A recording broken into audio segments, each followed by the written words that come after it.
हरे कृष्णा। शनिवार के इस भक्त वृक्ष क्लास में आप सभी लोगों का स्वागत है। हम लोग कीर्तन शुरू करते हैं। जय राधा माधव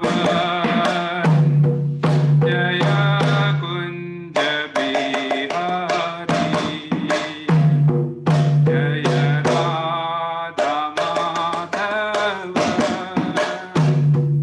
जय कुंज बिहारी जय गोपीजन वल्लभ जय गिरिवरधारी जय गिरिवरधारी जय गोपीजन वल्लभ जय गिरिवरधारी जय गिरिवरधारी यशोदानंदन व्रज जनरंजन यशोदानंदन व्रज जनरंजन यमुना तीरावनचारि यमुना तीरावनचारि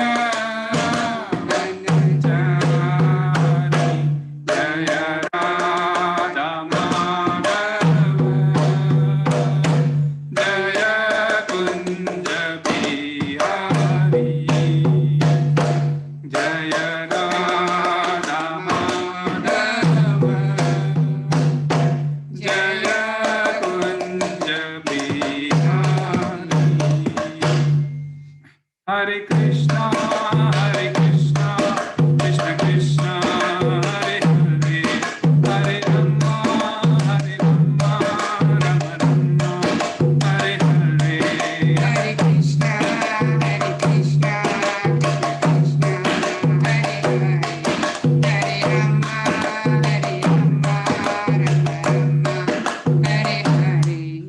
हरे Krishna Krishna Krishna Hare Hare Hare Ram Ram Ram Hare Hare Hare Krishna, Krishna Krishna, Hare Hare, Hare Rama, Ram Ram Hare Hare. हरे Krishna Krishna Krishna Hare Hare Hare Ram Ram Hare Hare Hare Krishna, Krishna Krishna, Hare Hare, Hare Ram, Ram Hare Hare. हरे कृष्णा कृष्ण कृष्ण हरे हरे हरे राम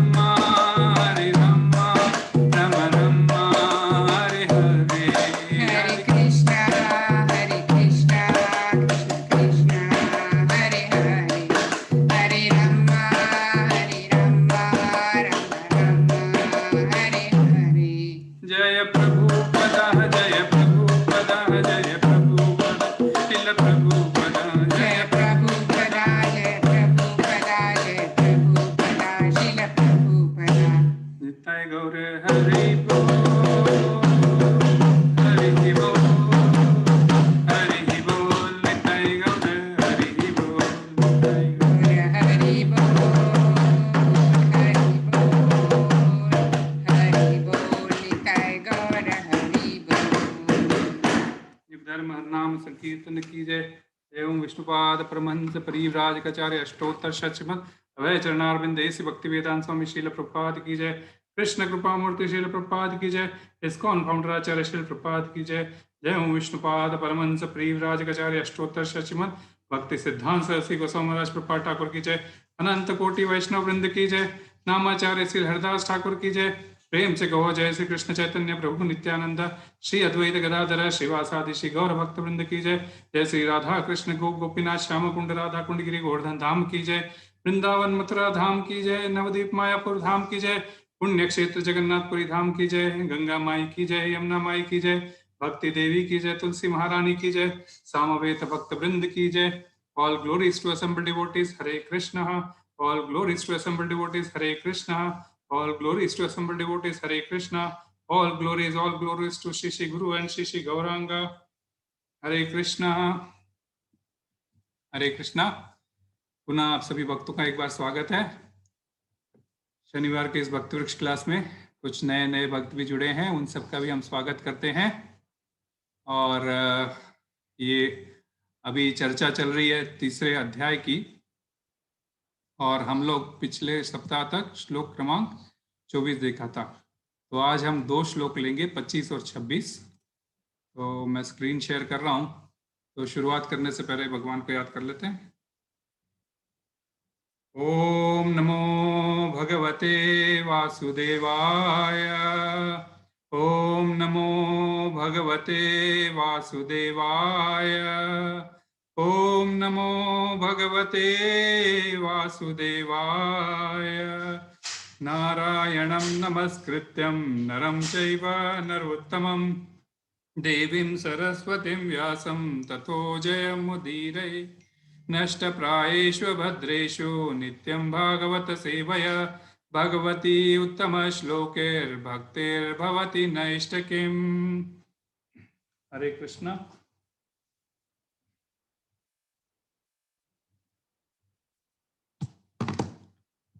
श्लोक क्रमांक 25, अध्याय 3।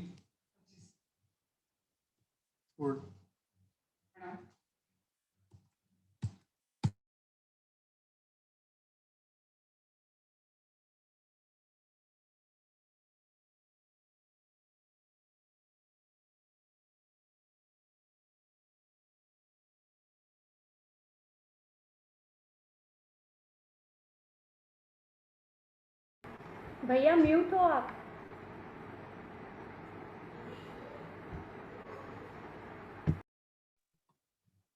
सक्त कर्मण्य विद्वांसो आवाज नहीं आ रही। अभी भी नहीं आ रही आवाज? अभी आ रही है, अभी आ रही है, अभी आ रही है। अभी आ रही है प्रभु जी, आ रही है।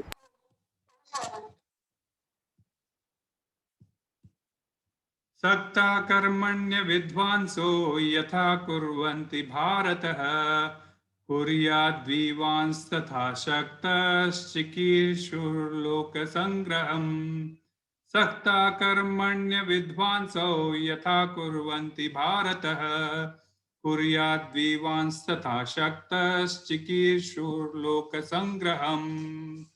हरे कृष्णा। कोई रिपीट करेगा? हरे कृष्णा। हरे कृष्ण। सक्ता कर्मण्य विद्वांसो यथा कुर्वन्ति भारत कुर्याद् विद्वांस तथा सक्ता चिकीर्षु लोकसंग्रहम्। हरे कृष्णा। हरे कृष्ण।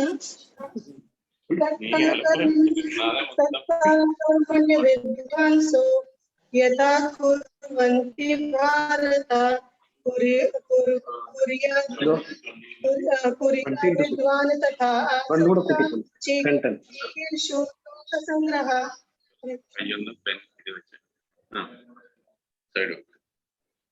हरे कृष्णा। सक्ता कर्मण्य विद्वांसो यथा कुर्वन्ति भारतः कुर्यात् विद्वान् तथा असक्त चिर्कुष्य लोकसंग्रमः। हरे कृष्ण। हरे कृष्ण। सक्ता कर्मण्य विद्वांसो यथा कुर्वन्ति भारत कुर्यात् विद्वान् तथा असक्त चिकीर्षु लोकसंग्रहम्। हरे कृष्ण। सक्ता कर्मण विद्वांसो यथा कुर्वन्ति भारत कुर्यादिन्त अस्ताद स सक्तशीकुर्ष लोकसंग्रहम्। हरे कृष्ण। सक्ता कर्मण विद्वांसो यथा कुर्वन्ति कुर्याद्विद्वांसो लोक संग्रम। हरे कृष्ण। हरे कृष्णा। एक और भी श्लोक रहेगा तो फिर बाकी लोग कोई दूसरा ले लेना। इसका वर्ड टू वर्ड मीनिंग लिखते हैं। सक्ता आसक्त, कर्मणि नियत कर्मों में, अविद्वांस अज्ञानी, यथा जिस तरह, कुर्वन्ति करते हैं, भारत हे भरतवंशी, कुर्यात करना चाहिए, विद्वान विद्वान, तथा उसी तरह, असक्त अनासक्त, चिकीर्षु चाहते हुए भी, इच्छुक, लोक संग्रहम सामान्य जन। तात्पर्य अनुवाद तात्पर्य भाई ऐसी भक्ति वेदांत स्वामी श्रील प्रभुपाद के द्वारा, श्रील प्रभुपाद की जय। जिस प्रकार अज्ञानी जन फल की आसक्ति से कार्य करते हैं, उसी तरह विद्वान जनों को चाहिए कि वे लोगों को उचित पथ पर ले जाने के लिए अनासक्त रहकर कार्य करें। तात्पर्य कोई पढ़ेगा? हरे कृष्ण भैया। तात्पर्य, एक कृष्णा भावना भावित मनुष्य तथा एक कृष्णा भावनाहीन व्यक्ति में केवल इच्छाओं का भेद होता है। कृष्ण भावना भावित व्यक्ति कभी ऐसा कोई कार्य नहीं करता जो कृष्णा भावनामृत के विकास में सहायक न हो। यहाँ तक कि वह उस अज्ञानी पुरुष की तरह कर्म कर सकता है जो भौतिक कार्यों में अत्यधिक आसक्त रहता है, किंतु इनमें से एक ऐसे कार्य अपनी इंद्रिय तृप्ति के लिए करता है, जबकि दूसरा कृष्ण की तुष्टि के लिए अतः कृष्ण भावना भावित व्यक्ति को चाहिए कि वह लोगों को यह प्रदर्शित करे कि किस तरह कार्य किया जाता है और किस तरह कर्म फलों को कृष्ण भावनामृत कार्य में नियोजित किया जाता है। हरे कृष्ण। हरे कृष्ण। ये 26 पे ले लेते हैं, उसके बाद चर्चा करेंगे। न बुद्धिभेदम जनयेद अज्ञानम कर्म संगिनाम जोषयेत् सर्वकर्माणि विद्वान् युक्त समाचरम। न बुद्धिभेदम जनयेद अज्ञानम कर्म संगिनाम जोषयेत् सर्वकर्माणि विद्वान् युक्त समाचरन। कोई पढ़ेगा? हरे कृष्णा। न बुद्धिभेदं न जनयेद अज्ञानं कर्म सिंगनां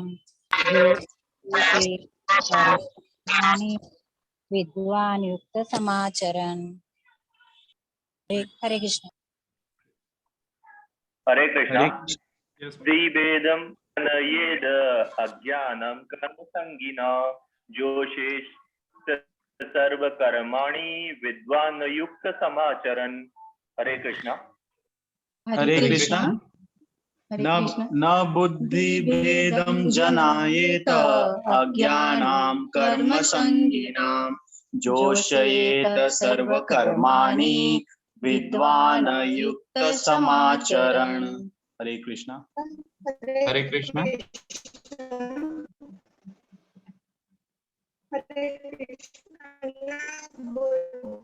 आवाज टूट रही है, आवाज टूट रही है। कर्म संगीना जो से सत्कर्माणि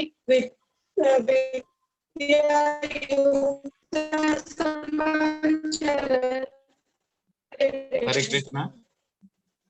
न बुद्धिभेदं जनयेत अज्ञानं कर्म संगिनां जोषयेत् सर्वकर्माणि विद्वान् युक्त समाचरन्। हरे कृष्ण।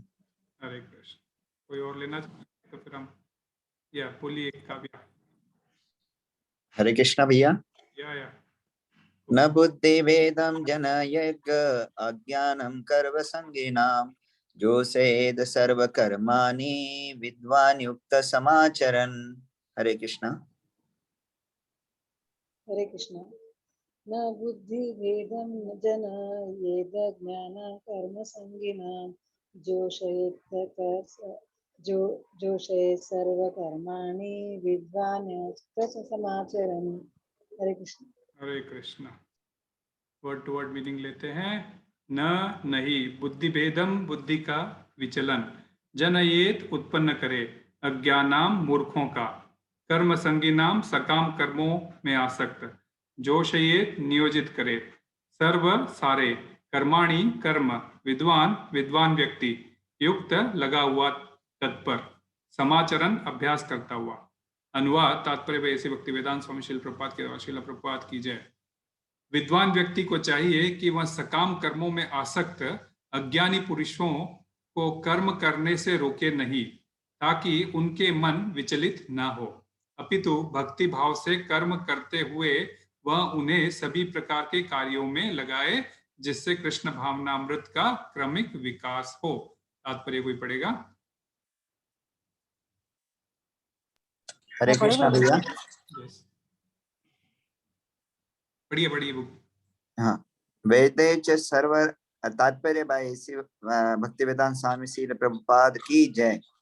वेदे च सर्वैरमेव वेद्य, यह सिद्धांत संपूर्ण वैदिक अनुष्ठानों की पराकाष्ठा है। सारे अनुष्ठान, सारे यज्ञ कृत्य तथा वेदों में भौतिक कार्यों के लिए जो भी निर्देश है, उन सबों समय सारी वस्तुएं कृष्ण को जानने के निमित्त है, जो हमारे जीवन के चरम लक्ष्य है।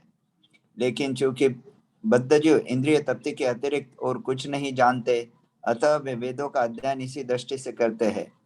किंतु सकाम कर्मों तथा वैदिक अनुष्ठानों के द्वारा नियमित इंद्रिय तृप्ति के माध्यम से मनुष्य धीरे धीरे कृष्ण भावनामृत को प्राप्त होता है। अतः कृष्ण भावनामृत में स्वरूप सिद्ध जीव को चाहिए कि अन्य को अपना कार्य करने या समझने में बाधा न पहुंचाए, अपितु उन्हें यह प्रदर्शित करे कि किस प्रकार सारे कर्मफल को कृष्ण की सेवा में समर्पित किया जा सकता है। कृष्ण भावना भावित विद्वान व्यक्ति इस तरह कार्य कर सकता है कि इंद्रिय तृप्ति के लिए कर्म करने वाले अज्ञानी पुरुष यह सीख ले कि किस तरह कार्य करना चाहिए और आचरण करना चाहिए। यद्यपि अज्ञानी पुरुष को उसके कार्यों में छेड़ना ठीक नहीं होता, परंतु यदि वह रंज भर भी कृष्ण भावना भावित है तो वह वैदिक विधियों की परवाह न करते हुए सीधे भगवान की सेवा में लग सकता है। ऐसे भाग्यशाली व्यक्ति को वैदिक अनुष्ठान करने की आवश्यकता नहीं रहती, क्योंकि प्रत्यक्ष कृष्ण भावनामृत के द्वारा उसे वे सारे फल प्राप्त हो जाते हैं जो उसे अपने कर्तव्यों के पालन करने से प्राप्त होते। हरे कृष्णा। हरे कृष्ण। श्रील प्रभुपाद की जय। ओम अज्ञानतिमिरान्धस्य ज्ञानाञ्जनशलाकया चक्षुरुन्मिलितं येन तस्मै श्रीगुरुवे नमः। श्रीचैतन्यमनोभीष्टं स्थापितं येन भूतले स्वयं रूप कदा मह्यं ददाति स्वपदान्तिकं। वन्देऽहं श्रीगुरुं श्रीयुतपदकमलं श्रीगुरुं वैष्णवांश्च श्रीरूपं साग्रजातं सहगणा रघुनाथान्वितं तं सजीवं साद्वैतं सावधूतं परिजन सहितं कृष्ण चैतन्य देवं श्री राधा कृष्ण पादान सहगणा ललितां श्री विशाखान्वितांश्च। हे कृष्णा करुणा सिंधु दीनबंधो जगतपते गोपेश गोपिका कांत राधा कांत नमोस्तुते। तप्त कांचन गौरांगी राधे वृंदावनेश्वरी वृषभानुसुते देवी प्रणमामि हरिप्रिये। वाञ्छाकल्पतरुभ्यश्च कृपा सिन्धुभ्यैव च पतितानां पावनेभ्यो वैष्णवेभ्यो नमो नमः। जय श्री कृष्ण चैतन्य प्रभु नित्यानंद श्री अद्वैत गदाधर श्रीवासादि गौर भक्त वृंदा। हरे कृष्णा कृष्णा कृष्णा हरे हरे, हरे राम राम राम हरे हरे। हरे कृष्णा। तो अध्याय 3 श्लोक क्रमांक 25। सक्ता कर्मण्य विद्वांसो यथा कुर्वन्ति भारतः कुर्याद् विद्वांस तथा शक्तस् चिकीर्षुर् लोक संग्रहम। इसका तात्पर्य है, जिस प्रकार अज्ञानी जन फल की आसक्ति से कार्य करते हैं, उसी तरह विद्वान जनों को चाहिए कि वे लोगों को उचित पथ पर ले जाने के लिए अनासक्त रहकर कार्य करें। तो तीसरा अध्याय का हम छोटा सा रिकैप ले लेते हैं, क्योंकि अपनी बुद्धि हर हफ्ते हमें रिकैप लेना ही पड़ता है ना, क्योंकि अपनी बुद्धि जो कलयुग की बुद्धि है बहुत कम स्मरण रहता है। तो फिर भी हम जो है एक छोटा सा रिकैप लेते हैं। तो ये तीसरा अध्याय है, इसकी शुरुआत कर्मयोग जिसका शीर्षक है। इसका पहला पड़ाव 1 से 9 श्लोक तक का था। पहले 2 श्लोक में अर्जुन प्रश्न पूछता है कि बुद्धि और सकाम कर्म के संबंध में कौन सा श्रेष्ठ है, और फिर 3 से 9 तक भगवान जो है सो पहले पड़ाव के अंदर कर्म के करने और कर्म के न करने अर्थात कर्म से संन्यास लेने के संदर्भ में समझाते हुए निष्काम कर्म करने के ऊपर जोर देते हैं, और अंत में अपना मत भी प्रकट करते हैं कि कर्म जो ज्ञान और वैराग्य के संयोजन से किया जाता है, वही कर्म सबसे श्रेष्ठ कर्म है। फिर 9वें श्लोक में वे निर्देश देते हैं कि जब कर्म करना ही है तो विष्णु के लिए कर्म करो, जिससे क्या होगा, आप कभी कर्म बंधन में नहीं फंसोगे। अन्यथा आपको जो भी कर्म करते हो उसके अंदर कर्म बंधन आप पर लागू होता है। फिर 10वें श्लोक से 16वें श्लोक तक दूसरा पड़ाव था, जहां पर कर्म कांड पर आधारित हमने यज्ञ चक्र, अन्न चक्र, इन सब की चर्चा की, और जहां पे ये हमने समझा कि सारी देवी देवता जो है सो भगवान के जो प्रशासन है, भगवान का जो प्रशासन है, उस प्रशासन के डिपार्टमेंट के आधिकारिक प्रशासक है, मीन्स ऑथराइज्ड पर्सन्स है। और कृष्ण की तुष्टि के लिए जो है सो वह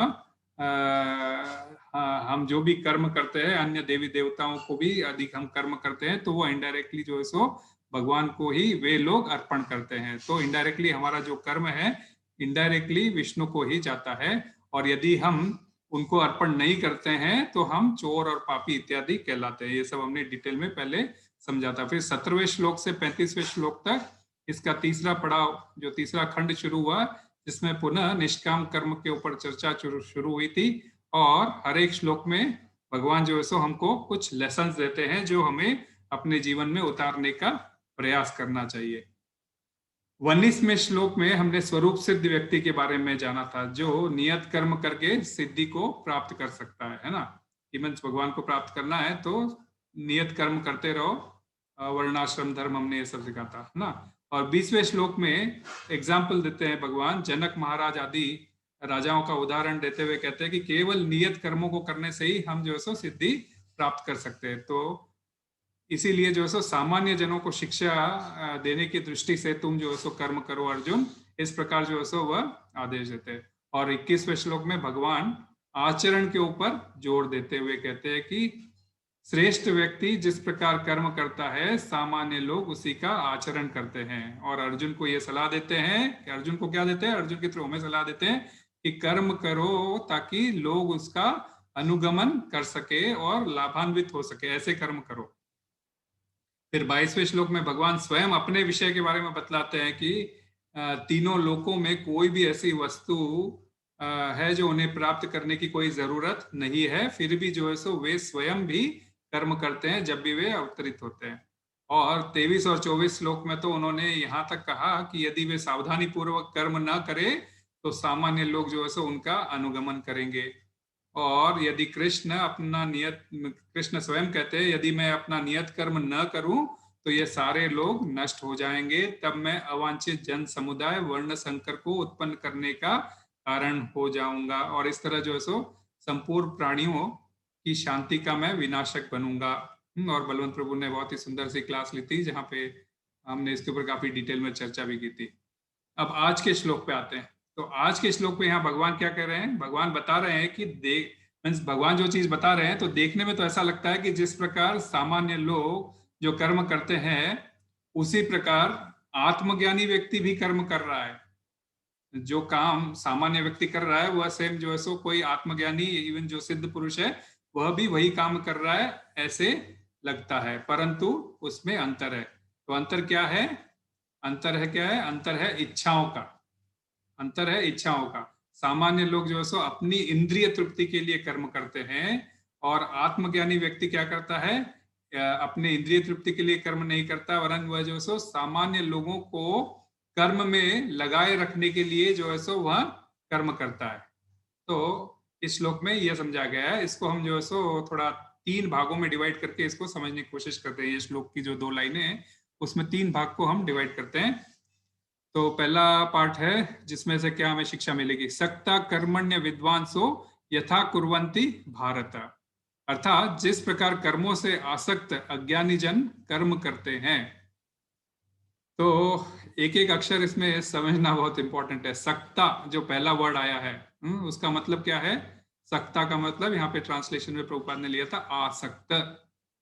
ये जब आसक्त को प्लूरल में लिखा जाता है तो सक्ता बल्कि वर्ड यूज किया जाता है। तो कर्मों में आसक्त व्यक्ति, तो भौतिक जगत में हम जितने भी जीव है या जितने भी जीव है सभी इंद्रिय भोग में आसक्त है। मीन्स जितने जीव मैं कह रहा हूं तो जीव में इंक्लूड्स ह्यूमन बीइंग्स, पशु पक्षी जो भी है सारे। तो उन जीवों में से जितने भी मनुष्य जिनको भी मनुष्य जीवन मिला है, उन्हें जो है सो वैदिक शास्त्र क्या शिक्षा देते हैं कि यदि तुम्हें सुरक्षित इंद्रिय भोग करना है तो तुम्हें कुछ शुभ कर्म करने होंगे, जिसके फलस्वरूप अगले जीवन में तुम्हें यह इंद्रिय भोग तुम्हें जो है सो प्राप्त होगा और तुम उन्हें भोगने के लिए शक्ति भी प्राप्त कर पाओगे। तो जो लोग इन शास्त्रों का पालन नहीं करते और अपने मनमाने ढंग से जीवन बिताते हैं, उन्हें क्या कहा जाता है? इसके पहले हमने 254 में लिया था, विकर्म है, विकर्मी कहा जाता है। क्योंकि विकर्म जो शास्त्र के विरुद्ध कार्य करता है उसको विकर्म कहते हैं, और जो वैसे इन्वॉल्व होते हैं उनको विकर्मी कहते हैं। तो शास्त्र के विरुद्ध कर्म करने के कारण क्या होता है? वे पापों में लिप्त होकर अगले जीवन में जो है सो अपनी दुर्गति को प्राप्त होते हैं। इन विकर्मों के विपरीत दूसरे लोग होते हैं जिसको हम कर्मी कहलाते हैं। और कर्मी क्या करते हैं? कर्मी शास्त्र के अनुसार शुभ अशुभ कार्य करते हैं और इंद्रिय भोग में आसक्त हो जाते हैं। कैसे आसक्त हो जाते हैं? क्योंकि वेदों में वही लिखा गया है कि आपको कैसे जो है सो कर्म करना है और आपको कैसा उसका फल की इच्छा मिलेगी और कैसे आपको उसके फल को भोगना है। तो कर्मी शास्त्र के अनुसार शुभ कर्म करते हैं और इंद्रिय भोग में आसक्त हो जाते हैं। यद्यपि ऐसे पुण्य कर्म करके भी वे जो है सो कर्म बंधन से मीन्स ऐसे पुण्य कर्म जब वो करते हैं तो वो कर्म बंधन में फंसते हैं, जबकि कर्म बंधन से मुक्त नहीं होते। फिर भी एटलीस्ट क्या कहते हैं कि वो विकर्मी लोगों से तो बेहतर है, क्योंकि विकर्मी लोग क्या करते हैं? वह शास्त्र के उलट ही काम करते हैं। मीन्स जो शास्त्र में दिया गया नहीं है काम, वैसे काम करते हैं। और कर्मी एटलीस्ट उसको शास्त्र को फॉलो करने का कुछ प्रोसेस करते हैं। तो विकर्मियों को क्या होता है कि विकर्मियों का तो कुछ पूछो ही मत, उनको अगले जन्म में क्या होगा? या तो नरक मिलेगा या फिर पशु पक्षी का या कोई अन्य जीवन प्राप्त होगा। तो भोग मीन्स ऐसा उनमें ये आसक्त क्यों होते हैं? क्योंकि भोगों में आसक्त होने के कारण वे जो है सो कर्मों में भी आसक्त हो जाते हैं। उन्हें शास्त्र में कहे गए शुभ कर्म की पूरी श्रद्धा होती है और अपने अगले जीवन में सुख भोगने की लालसा से, सुख कैसे भोगेंगे? वे चाहते हैं कि भाई अब मैं ऐसे इतने पुण्य करूंगा तो स्वर्ग जाकर जो है सो इनका सुख भोगूंगा। नो डाउट यहाँ पे जो सुख आपको 1 गुना मिलता है वह स्वर्ग में आपको 100 गुना मिलता है, मीन्स स्वर्ग पे। और स्वर्ग से आप ऊपर जाओगे, स्वर्ग लोग, जन लोग, तप लोग, महर लोग, तो उससे और 100 गुना और ऊपर सुख बढ़ते रहता है। ब्रह्म लोक तक जाओगे तो उसका उतना मल्टीप्लाई होते रहता है। तो वो क्या करते हैं? वे लोग आलस्य को त्याग कर उन पुण्य कर्मों को करने में इतने आसक्त हो जाते हैं कि उन्हें लगता है यदि शास्त्रीय कर्म मैं सही तरीके से नहीं करूंगा तो मुझे पुण्यों के फल में जो है सो कमी हो जाएगी। हमारे पास हम देखते हैं भारत में या कई जगह जो है सो, इवन यहाँ पर भी हम देख लेते हैं कभी कभी क्या होता है कि जो शास्त्रीय और जो कर्मकांडी लोग होते हैं वो लोग ये सोचते हैं कि भाई मैं एक भी व्रत उपवास मिस नहीं करना चाहिए। और या मीन्स बराबर सिस्टमैटिक वे से मेरे को ये प्रोसेस के थ्रू जो है सो मेरा काम होना चाहिए, नहीं तो फिर सोचते हैं अन्यथा मेरी क्या होगा। तो इसी में वे जो है सो लगे रहते हैं। कभी कभी बोलते हैं ना कि आज क्या हो गया, आज मैंने तो पूर्णिमा का व्रत छोड़ दिया, अब क्या होगा, मैंने तो सारे 15-16 पूर्णिमा करने का प्रण लिया था, अब मुझे जो है सो छोड़ना पड़ा, तो देवी देवता मुझसे रुष्ट हो जाएंगे। तो वो क्योंकि वो उससे जो पुण्य मिलने वाला होता है उसमें वो जो है सो उनकी आसक्ति हो जाती है।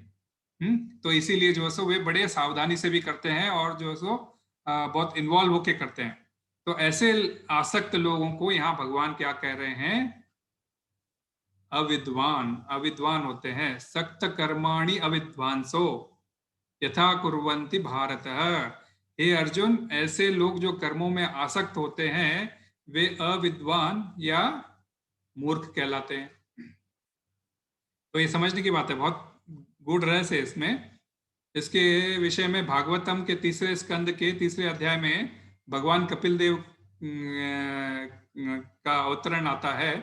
तो भगवान कपिल देव अपनी माता देवती से कहते हैं, हे माता, जिस प्रकार अपार पानी से भरे हुए मेघ में आप जानते हो कितना पानी रहता है, कभी कभी बादल फटते हैं तो कितना पानी गिरता है ना, तो अपार पानी से भरे हुए मेघ वायु द्वारा उड़ाए ले जाते हैं। वे मेघ उस वायु के बल को नहीं जानते, उसी प्रकार ये अज्ञानी लोग बलवान काल को नहीं जानते और भिन्न भिन्न अवस्थाओं में और योनियों में भ्रमण करते रहते हैं, किंतु उनके प्रबल मीन्स लाइक उनके भ्रमण में पड़े रहते हैं, किंतु फिर भी जो है उस काल के पराक्रम को वो नहीं जानते। जीव सुख की अभिलाषा से जिस जिस वस्तु को बड़े बड़े कष्ट करके जो सो प्राप्त करता है, उसी सुख को जो अंत में काल विनष्ट कर देता है। और जिसको अंत में बहुत शौक होता है कि भाई मैंने तो इतना कुछ मेहनत करके मैंने जो सो अपना सारा संसार बनाया था, घर बनाया था, एक भूकंप आ गया और सारा घर टूट गया, है ना। तो यह सुख तो यहाँ पे क्या कह रहे हैं, यहाँ पे उनको ये फिर बाद में शोक करते हैं। तो ये या अविद्वान व्यक्ति क्या करता है, इस नाशवान शरीर तथा अपने सगे संबंधियों, अपने माता पिता, बहन भाई, पत्नी, बच्चे, इनको ही जो सो या घर और खेत जो प्रॉपर्टीज रहती है, या धन सबसे बड़ी बात है ना, इनको जो है सो मोहवश जो है सो इनको हरदम नित्य जैसे परमानेंट मान लेता है, और फिर जिस भी योनि में जन्म लेता है उसी को जो है भोगना शुरू कर देता है, उसी को जो है सो उसी में जो है भोगना शुरू कर देता है, और उसको जो है उसी में आनंद लेता है, तो उसको बहुत आनंद आती है और वो कभी उससे विरक्त भी नहीं होता। एक बहुत अच्छी सुंदर स्टोरी है, जैसे आप सभी लोग जानते हैं, स्वर्ग के राजा इंद्र, उनको एक बार बृहस्पति ने श्राप दिया था, और श्राप दिया तो उनको क्या हुआ था, उनको शूकर का जन्म लेना पड़ा। हम सभी जानते हैं पिग जिसको बोलते हैं, सुअर जिसको बोलते हैं हम, उस योनि में उनको जन्म लेना पड़ा था, और वो योनि में जन्म लेके इस धरती पर जो है सो आराम से मलमूत्र को अपनाते हुए जो है सो आराम से रह रहे थे। तो नेचुरली जब इंद्र काफी दिनों तक अपने सिंहासन पर नहीं रहेंगे तो क्या हो जाएगा, स्वर्ग का जो है सो एडमिनिस्ट्रेशन बिगड़ जाएगा। तो ब्रह्मा जी ने सोचा कि भाई ये स्वर्ग का एडमिनिस्ट्रेशन बिगड़ रहा है, तो चलो जो है सो मैं उस इंद्र को लेने जाता हूँ, क्योंकि अभी दूसरा इंद्र का अपॉइंटमेंट का टाइम था, तो वो जो है सो इंद्र को लेने आए धरती पर। तो जो शुकर के रूप में जो इंद्र था, वह जो है सो उनको अब बोलते हैं कि भाई इंद्र चलो, तुम्हें जो है सब समय हो गया, ऊपर काफी गड़बड़ हो रहा है। तो बोलते ब्रह्मा जी मैं तो बहुत आनंद से हूँ, मेरी पत्नी है, मेरे बच्चे हैं, मैंने इतना सारा संसार जमा लिया है, मुझे बहुत मलमूत्र मिलता है, मैं तो आराम से खा पी के मौज कर रहा हूँ। क्योंकि वो ऐसे ऐसे अट्रैक्ट हो जाते हैं कि उस शरीर में भी वो जो है सो पूर्ण आनंद उठाना चाहते हैं। तो ऐसा होता है मतलब आसक्त हो जाना, किसी योनि में आसक्त हो जाना, इसके लिए बेस्ट स्टोरी है। तो आप सभी लोग अपने आप को भाग्यशाली मतलब वह कहता है ब्रह्मा जी से कि मैं तो बहुत भाग्यशाली हूँ, मेरा पूरा परिवार है।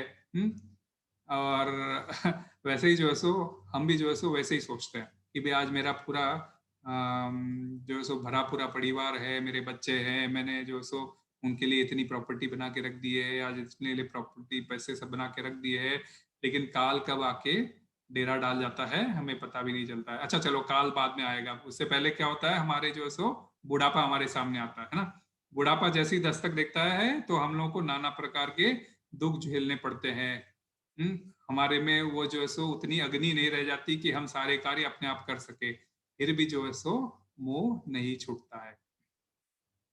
तो इसी श्लोक के ऊपर 17 दिसंबर 1976 में हैदराबाद में अपने दौरे के दौरान श्रील प्रभुपाद राधा मदन मोहन मंदिर की जब स्थापना हो रही थी, तब श्रील प्रभुपाद हैदराबाद में थे, और श्रील प्रभुपाद कहते हैं उस प्रवचन में कि दो प्रकार के लोग होते हैं, एक तो विद्वान और एक अविद्वान। अविद्वान जिसको यहाँ पे मूर्ख का कैटेगरी दिया था। यद्यपि मनुष्यों और पशुओं की तुलना में मनुष्यों को हम पशुओं की तुलना में क्या बुद्धिमान समझते हैं, परंतु उन मनुष्यों में भी कुछ बुद्धिमान और कुछ अबुद्धिमान होते हैं, कुछ कम विद्वान होते हैं। और जहां तक बुद्धि की बात है, बुद्धि का हर जीव हम जानते हैं कि 4 एक्टिविटीज कार्यकर्ता में इन्वॉल्व होता है।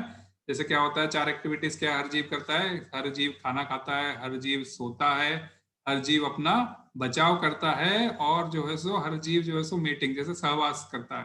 तो इन चारों चीजों के लिए श्रील प्रभुपाद कहते हैं कि बुद्धि इस्तेमाल करने की कोई जरूरत पड़ती है नहीं पड़ती, क्योंकि कुत्ता भी जानता है, पक्षी भी जानता है कि मेरा खाने का समय हो गया है, वह जो है सो बराबर समय अब मैं तो बहरीन की बात करता हूँ। हमारे यहाँ जब से कुछ कबूतर आके बैठते हैं, पहले इस बिल्डिंग में कोई थे जो कबूतर को बहुत सारा दाना डालते थे, तो बेचारे वो उसी भरोसे थे। अब वो सारे परिवार यहाँ छोड़ के चले गए और फिर भी वो कबूतर आके बैठते थे, तो हमको ऐसा अच्छा नहीं लगता था। कभी कभी हम भी जो है सो उठा के उनको जो है सो रोज धान डालना शुरू कर दिए। बराबर 6 बजते ही वो आके बैठ जाते हैं और वो अपना धान खा के निकल जाते हैं। तो ये काम तो पशु भी जानते हैं, तो इंसानों को उसमें बुद्धि इस्तेमाल करने की जरूरत नहीं है। वैसे ही जो है सो कबूतर है, कुत्ता है, उनको किसी से अगर किसी से उनको भय है तो अपने आप को बचाना जानते हैं। तो ये 4 चीज हर कोई करता है, तो इसमें कोई अपनी इसकी बुद्धि इस्तेमाल करने की कोई जरूरत नहीं होती है। फिर भी इन इंसानों में जो मूर्ख लोग होते हैं, जिसको मीन्स कम विद्वान लोग जो कहते हैं हम, जो मूर्ख लोग होते हैं, ये सोचते हैं कि ये तो बहुत बड़ी कला है, बहुत बड़ी कला है, इसके लिए तो किताबें लिखनी चाहिए, और किताबें लिखते हैं। आपने देखा होगा कई मार्केट में ऐसी ऐसी किताबें मिलती है कि आपको खाना किस तरीके से पचाया जाए, या फिर जो सो सहवास के लिए कई प्रकार की किताबें ऐसे लिखते हैं।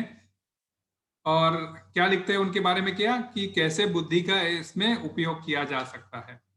तो ये अविद्वान सो मूर्ख लोगों ऐसे अनेक योजनाएं बनाते हैं जिससे जो है सो इंद्रिय सुखों की खोज के लिए जो है सो नए नए वैज्ञानिक उपकरण या प्रोडक्ट्स का शोध करते रहते हैं। तो आज इसमें दुनिया में जितनी भी वैज्ञानिक खोज हुई है, इन 4 चीजों के रिलेटेड हुई है। मीन्स आपको एसी बना दिया तो आपके रहने की, आपके शरीर के जो सो लिए ठंडक मिल जाए, इसकी पूर्ति के लिए बना दिया। वॉशिंग मशीन बना दिया, आपको हाथ से कपड़े नहीं धोना पड़े, इसके लिए बना दी।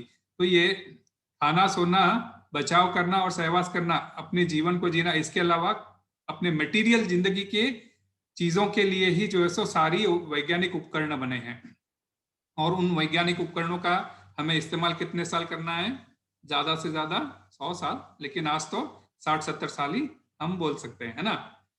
तो लोग ऐसे कर्म करते रहते हैं, तो उनको हम क्या कहते हैं? भगवत गीता में ऑलरेडी आया था, दूसरे अध्याय के 42 और 43वें श्लोक में आए, भगवान बताते हैं कि ये लोग कौन होते हैं।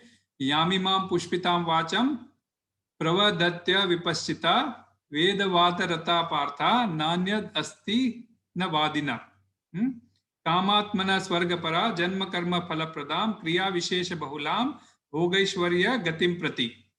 तो अल्पज्ञानी मनुष्य वेदों के उन अलंकारिक शब्दों के प्रति अत्याधिक आसक्त रहते हैं जो स्वर्ग की प्राप्ति, अच्छे जन्म, शक्ति इत्यादि के लिए विविध कर्म करने की संस्तुति करते हैं। इंद्रिय तृप्ति या ऐश्वर्यमय जीवन की अभिलाषा के कारण वे कहते हैं इससे बढ़कर और दुनिया में कुछ नहीं है। जैसे एक विषैले वृक्ष के फूल के प्रति बिना यह जाने कि इसका आकर्षण, इस आकर्षण का हमें फल क्या होगा, हम जो है सो आसक्त हो जाते हैं। क्या हो जाएगा? अगर विषैले फूल को आप सूंघोगे तो क्या होगा? आप जो है सो बेहोश हो सकते हो, या फिर आपकी जान भी जा सकती है। आप तो सिर्फ आकर्षित हुए थे उसकी तरफ, है ना। तो उसी प्रकार अज्ञानी व्यक्ति जो है सो स्वर्गिक ऐश्वर्य तथा इंद्रिय भोग के प्रति इतने आसक्त हो जाते हैं कि इनको मुक्ति वगैरह की जैसी चीज में कोई श्रद्धा ही नहीं होती है। यथा कुर्वन्ति भारत, अगला वर्ड आया था भारत। भारत का मतलब अर्जुन को संबोधन है, भारत अर्थात भरत महाराज, उनके वंशज में। भ का अर्थ है ज्ञान और रथ का अर्थ है आसक्त। तो ज्ञान से आसक्त होकर, ज्ञान से अनासक्त होकर, ज्ञान से आसक्त होकर कर्म क्यों कर रहे हो? अपने पूर्वजों का तो थोड़ा बहुत ख्याल करो। तो क्योंकि भरत महाराज की स्टोरी बड़ी ये है कि बहुत ही लंबी है, कि हम सभी जानते हैं कि चक्रवर्ती महाराज भरत थे और उनके वंशज में ही जो है सो पांडवों का ये आया था वंश, तो उनको भरतवंशी कहा जाता है। तो वे इतने विद्वान और कुशल राजा थे, तो उनके वंश में जन्म लेने के बाद अगर अर्जुन ऐसा कहता है कि मुझे युद्ध नहीं करना है, मैं तो जंगल जाके रहूंगा, तो ये किस प्रकार की तुम बात कर रहे हो अर्जुन? इस प्रकार भारत उनको आ गया है। दूसरा पढ़ा हुआ, दूसरी लाइन का तो पहले शिक्षा हो गई। दूसरी शिक्षा है कुर्यात विद्वान तथा अनासक्त, अर्थात विद्वान तथा अनासक्त पुरुष उसी प्रकार भी कर्म करते हैं। तो पिछली लाइन में, अभी पहली लाइन में भगवान ने क्या कहा था? कर्मों में आसक्त और अविद्वान लोगों के बारे में हमें शिक्षा दी थी। और अब इस लाइन में क्या कह रहे हैं, विद्वान तथा अनासक्त लोग। तो पहला पॉइंट था विद्वान, अविद्वान तथा आसक्त, और अब है विद्वान तथा अनासक्त लोग। तो इनके बारे में हमें शिक्षा दे रहे हैं। जैसे मूर्ख लोग कर्मों में आसक्त होकर कर्म करते हैं, ठीक उसी तरह कर्मों में अनासक्त लोग भी वैसे ही कार्य करते हैं, परंतु वे विद्वान लोग कहलाते हैं। तो ये हम लोगों के लिए बहुत बड़ा डायरेक्ट शिक्षा है। ये सेकंड जो पार्ट है ये लाइन का, ये हम लोगों के लिए एक डायरेक्ट शिक्षा है।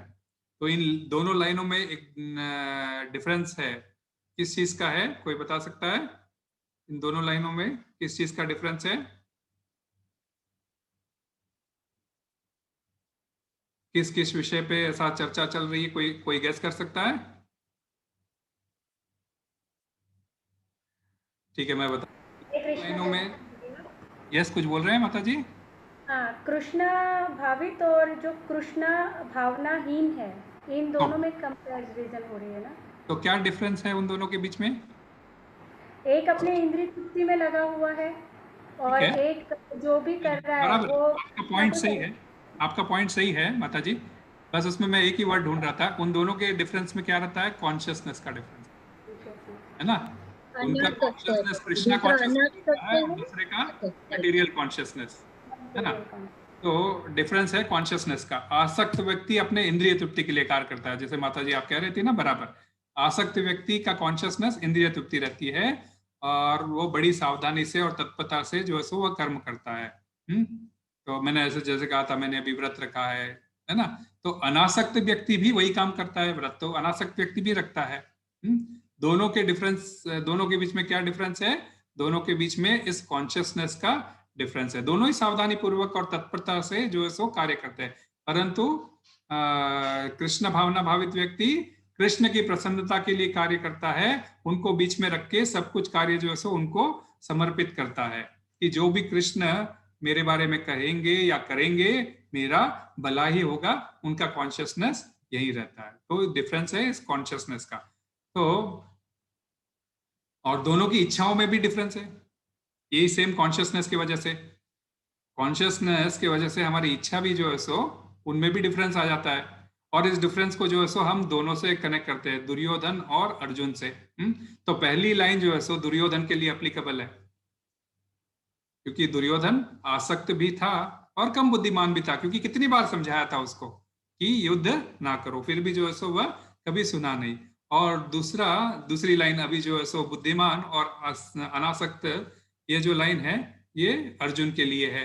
क्योंकि भगवत गीता सुनने के बाद पहले तो अर्जुन भी डामाडोल हो रहा था, परंतु कृष्ण को जब उसने अपने आप को समर्पण कर दिया और पूरी भगवत गीता सुनने के बाद अर्जुन ने भी क्या किया था? कृष्ण कॉन्शियसनेस में युद्ध किया था कि मैं ये युद्ध भी जो है सो कृष्ण को समर्पित कर रहा हूं।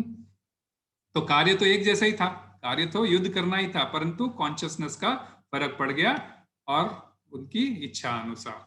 तो जो अनासक्त है, इसलिए इस श्लोक में भगवान कहते हैं जो अनासक्त है वह ज्ञानी है और आसक्त व्यक्ति अज्ञानी है। भगवत गीता के आगे 39वें श्लोक में भगवान ज्ञानियों के बारे में बताएंगे, तो उसको मैं यहाँ पे रेफरेंस की तरह, क्योंकि जब ज्ञानी अज्ञानी जब वर्ड आ गया तो 39 श्लोक का मैं यहाँ पे कोट कर रहा हूँ। आवृत्तम ज्ञानमेतेन ज्ञानिनो नित्यवैरिणाम काम रूपेण कौन्तेय दुष्पुरेणानलेन च। उसका अर्थ है, इस प्रकार ज्ञानमय जीवात्मा की शुद्ध चेतना उसके काम रूपी नित्य शत्रु से ढकी रहती है, जो कभी भी तुष्ट नहीं होता और अग्नि के समान चलता रहता है। तो ज्ञानमय जीवात्मा की शुद्ध चेतना इस कृष्णा कॉन्शियसनेस चेतना कि जीवेरे स्वरूप होय कृष्णेरा नित्य दास, ये है शुद्ध चेतना।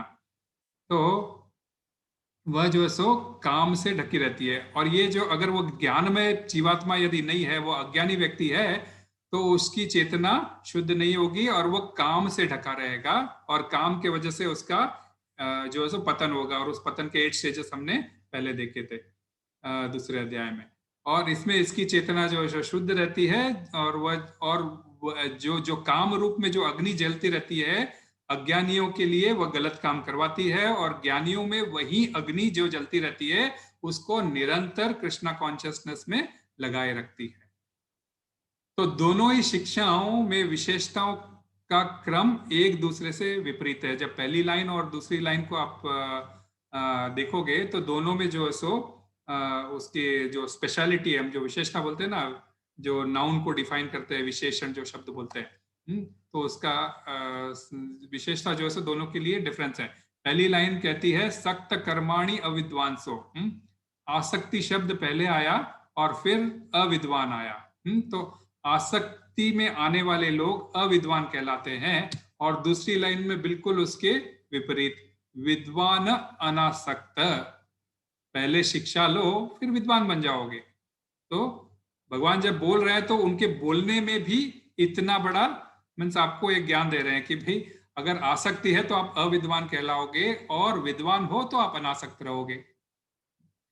आप सभी अभी विद्वानों के कैटेगरी में आते हो भाई, क्योंकि आप 3 साल पहले हम शायद अविद्वान थे, लेकिन अब 3 सालों में मैं ये कह सकता हूं कि आप सभी लोग जो है सो अब विद्वानों की कैटेगरी में आते हो। एक और डिफरेंस है इन दोनों लाइनों में, पहली लाइन बहुवचन में कही गई है और दूसरी लाइन जो है सो एक वचन में कही गई है। जो पहले जो वर्ड्स यूज हुए ना, सकता वगैरह, ये सब जो है सो 2 लोगों 4 लोगों को ये डिफाइन किया गया है, और दूसरी लाइन सिर्फ एक सिंगल सेंटेंस में दी गई है, ताकि उससे क्या होगा कि मीन्स ये जो है सो कृष्णा कॉन्शियसनेस में मिलने वाले लोग कुछ इक्के दुक्के ही मिलेंगे, बाकी सब आपको मटेरियल कॉन्शियसनेस वाले मिलेंगे। तो ये इवन जब भगवान बता रहे हैं तो इसमें जो है सो इनडायरेक्टली वे भी जो है सो यही आपको इंडिकेट कर रहे हैं। भगवद गीता के 7वें अध्याय के 3रे श्लोक में भगवान कहते हैं मनुष्याणाम सहस्रेषु कश्चित् यतति सिद्धये यततामपि सिद्धानाम कश्चित् माम वेति तत्वतः।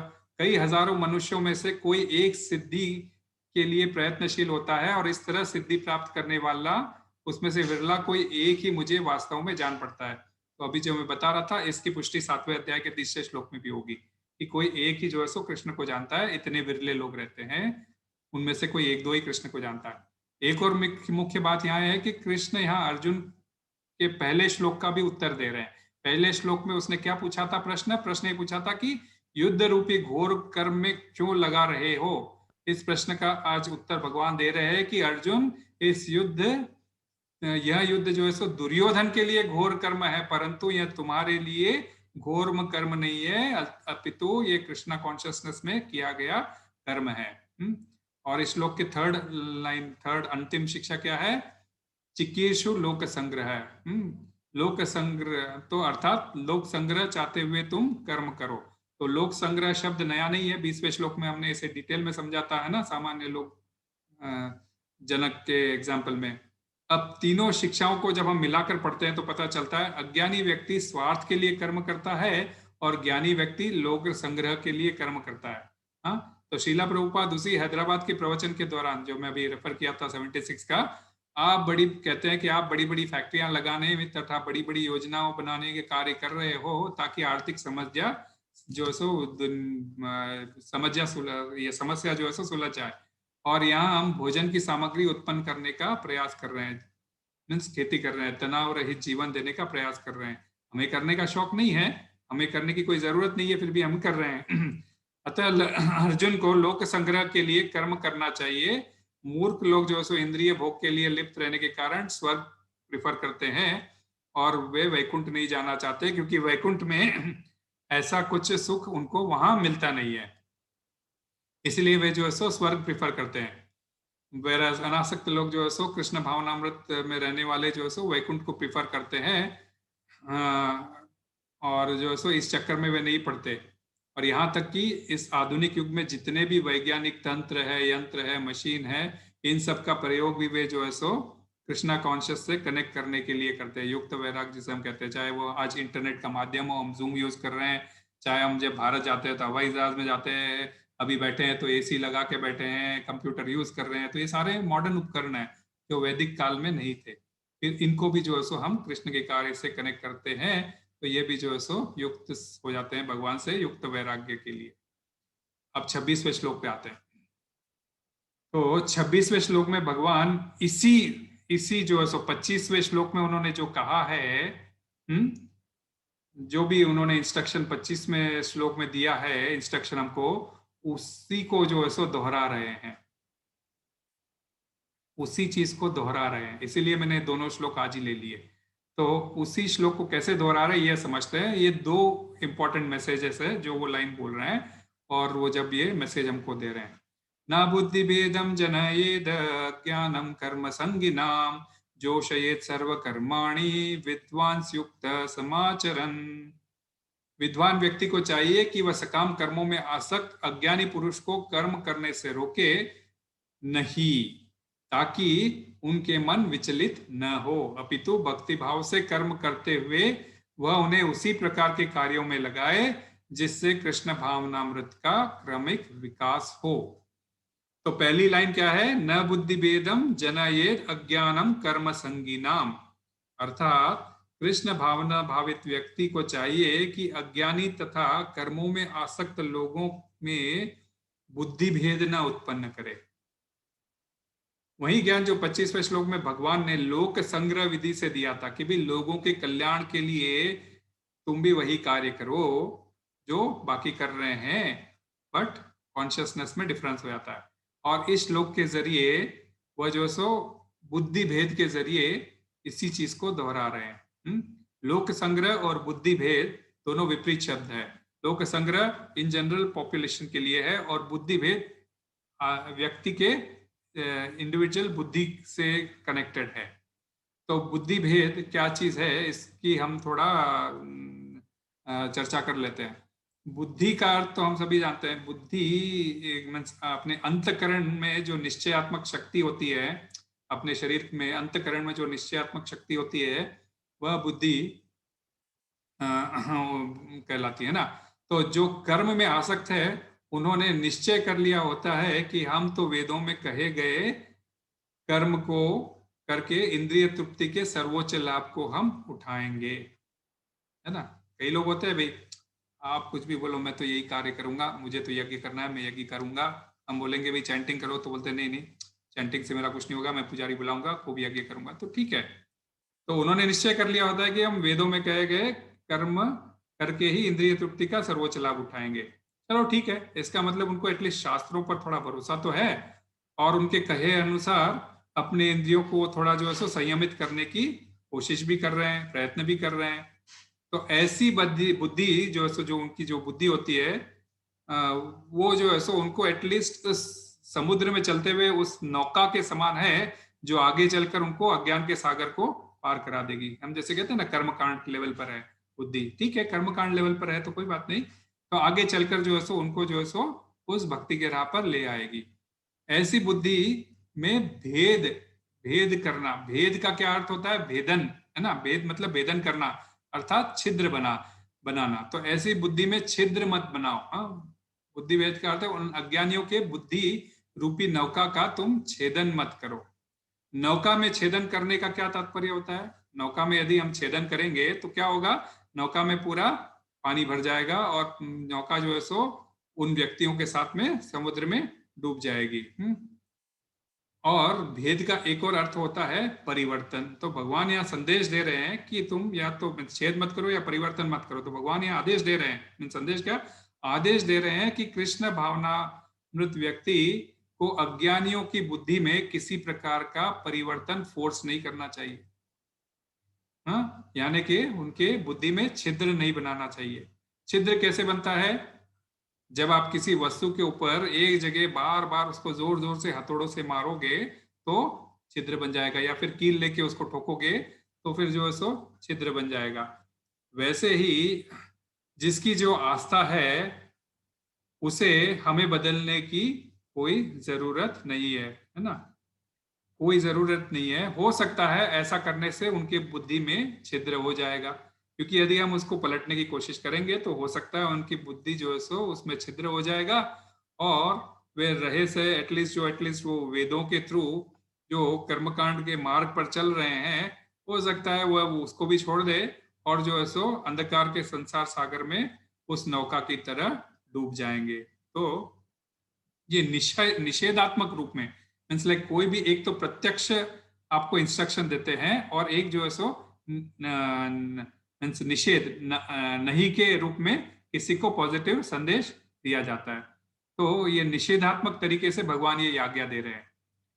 इसका एग्जाम्पल जैसे एक पिता अपने पुत्र से कहता है कि बेटा मैं जब तक वापस नहीं आऊं कुछ कार्य से, यदि कोई दुकान में जा रहा हो या कहीं जा रहा हो और उसको वहां पे पार्क में कहीं बैठने को कहा हो, तो बोलेगा बेटा मैं जब तक नहीं आता तुम जो है सो यहीं बैठे रहोगे, है ना। तो ये निषेध मीन्स ये तो एक सही तरीका हो गया, कभी ऐसा है। लेकिन कभी कभी क्या होता है कि कभी कोई बच्चे शरारती भी रहते हैं तो थोड़ा बहुत डरा धमका के भी कहना पड़ता है। क्या कहते हैं वो, यहां से हिलना मत, नहीं तो मैं तुझे कमरे में बंद कर दूंगा, है ना। तो बात तो एक ही है, बात तो एक ही है परंतु अप्रोच अलग अलग है। भगवान ऐसी इंस्ट्रक्शन, आज्ञा, विधि और निषेधात्मक दोनों तरीके से दे रहे हैं, दोनों रूप में दे रहे हैं, ताकि जैसे उस बच्चे के दिमाग में बात बैठ जाती है ना, उसको जिस प्रकार से आप इंस्ट्रक्शन दोगे कि भाई यहां से हिलना मत और बेटा मैं जब तक आता हूं तो यहीं बैठे रहना, तो ना दोनों में बात वही है, बट जिस हिसाब से आप निर्देश दे रहे हो उसके ऊपर जो है सो उसका, तो उसके दिमाग में उस प्रकार से उसकी बात बढ़ जाती है। इसी रूप से पहले श्लोक में कही गई बात विधि अनुसार थी और अब भगवान निषेधात्मक विधि द्वारा यही बात को दोहरा रहे हैं। तो कृष्ण भावना भावित व्यक्ति को स्वयं कर्म करते हुए जनरल पब्लिक को जो है सो प्रोत्साहित करना चाहिए, जो प्रॉपर विधि है, तो उनको प्रोत्साहित करना चाहिए, ये प्रॉपर विधि है। परंतु निषेधात्मक तरीके से भगवान यह भी कह रहे हैं कि उनकी बुद्धि में छिद्र मत कीजिए। तो एक इंपॉर्टेंट मैसेज है। हम जो आपको ये श्लोक पूरा जब हो जाएगा तब आपको समझ में आएगा कि हम इतने 3 सालों से हम जब ये सब करते आ रहे हैं तो भगवान जो कह रहे हैं वही बात कह रहे हैं। बुद्धि भेद उत्पन्न करने के 2 तरीके होते हैं, एक तो वाणी द्वारा बुद्धि भेद उत्पन्न होता है और दूसरा मन द्वारा बुद्धि भेद होता है। तो वाणी द्वारा कैसे होता है, अज्ञानी के मन में वाणी द्वारा कैसे होता है, अज्ञानी के मन में भेद वाणी द्वारा उस मतलब हम कैसे उत्पन्न कर सकते हैं, तो कुछ एक अपने जो है वाणी से जो कुछ हम जो बातें बोलते हैं उससे कभी कभी भेद उत्पन्न हो सकता है। जैसे हम जैसे कभी कभी मीन्स कोई कहता है कि माया के लिए कार्य करने में कोई लाभ नहीं है, आप क्यों करते हो, मत करा करो, कल से छोड़ दो, आप ये पूजा पाठ क्यों करते हो, छोड़ दो, है ना। तो ये वाणी के द्वारा छेद। दूसरा, कर्मों में आप जो है ये कार्य कर रहे हो, आप तो कर्मों में बंध जाओगे, देखो दुनिया में सब स्वार्थ ही स्वार्थ है, आप स्वार्थ के कर्म करना छोड़ दो। हाँ, फल की इच्छा बार बार हमको जन्म मृत्यु के चक्कर में डालती है, आप ऐसा फल की इच्छा रखना छोड़ दो, है ना। ये ऐसा फोर्स देके किसी को कहा नहीं जाता। ये प्रवचन के दौरान हमको ज्ञान बांटते हैं तब ये सब चीजें हम कहते हैं, परंतु कभी कृष्णा कॉन्शियसनेस में ये सब चीजें आपको फोर्स द्वारा कभी नहीं कही जाती कि आप ये मत ही करो, आपकी इच्छा है आप करो, लेकिन इस बात को समझो, है ना। ज्ञान देते हैं हम ताकि आप ज्ञान से डिसीजन ले सको। तो भगवान ने विधि द्वारा दिया गया ज्ञान का अर्थ है, यदि लोग आसक्ति से जीना चाहते हैं तो जीने दो, बस आप अपना कर्म अनासक्ति से करते रहो उनके सामने, आप अपना कर्म अनासक्ति से करते रहो, उनको आसक्ति से जीना है तो कोई बात नहीं, जीने दो।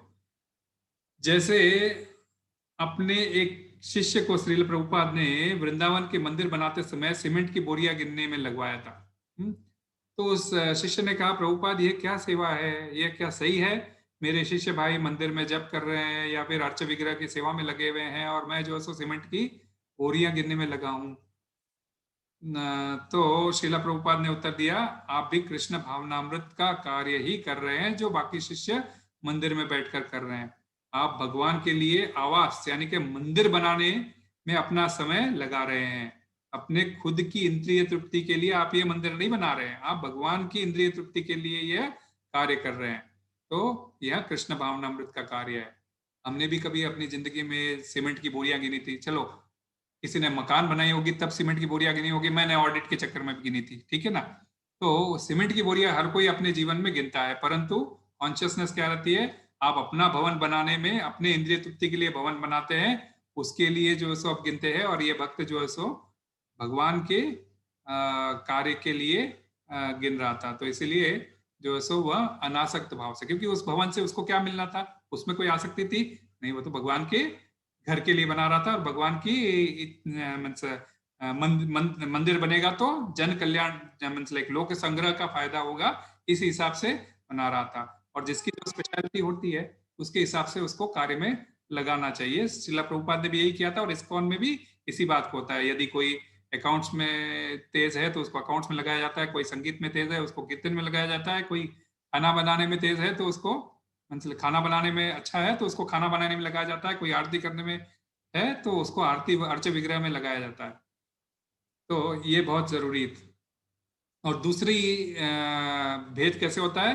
मन के द्वारा भेद होता है। वह कैसे है? हम सभी जानते हैं कृष्ण भावना भावित व्यक्ति श्रेष्ठ स्थान में स्थित होता है। मीन्स लाइक अन्य लोगों से कृष्ण भावना भावित थोड़ा श्रेष्ठ व्यक्ति। और हमने 21वें श्लोक में इसको बहुत डिटेल में समझाया था। श्रीला प्रभुपाद का एग्जाम्पल भी दिया था कि कैसे उन्होंने हिप्पियों को हैप्पी बना दिया था, वे श्रेष्ठ हो गए थे उनके लिए, और उन्होंने देखा कि कैसे कार्य कर रहे हैं।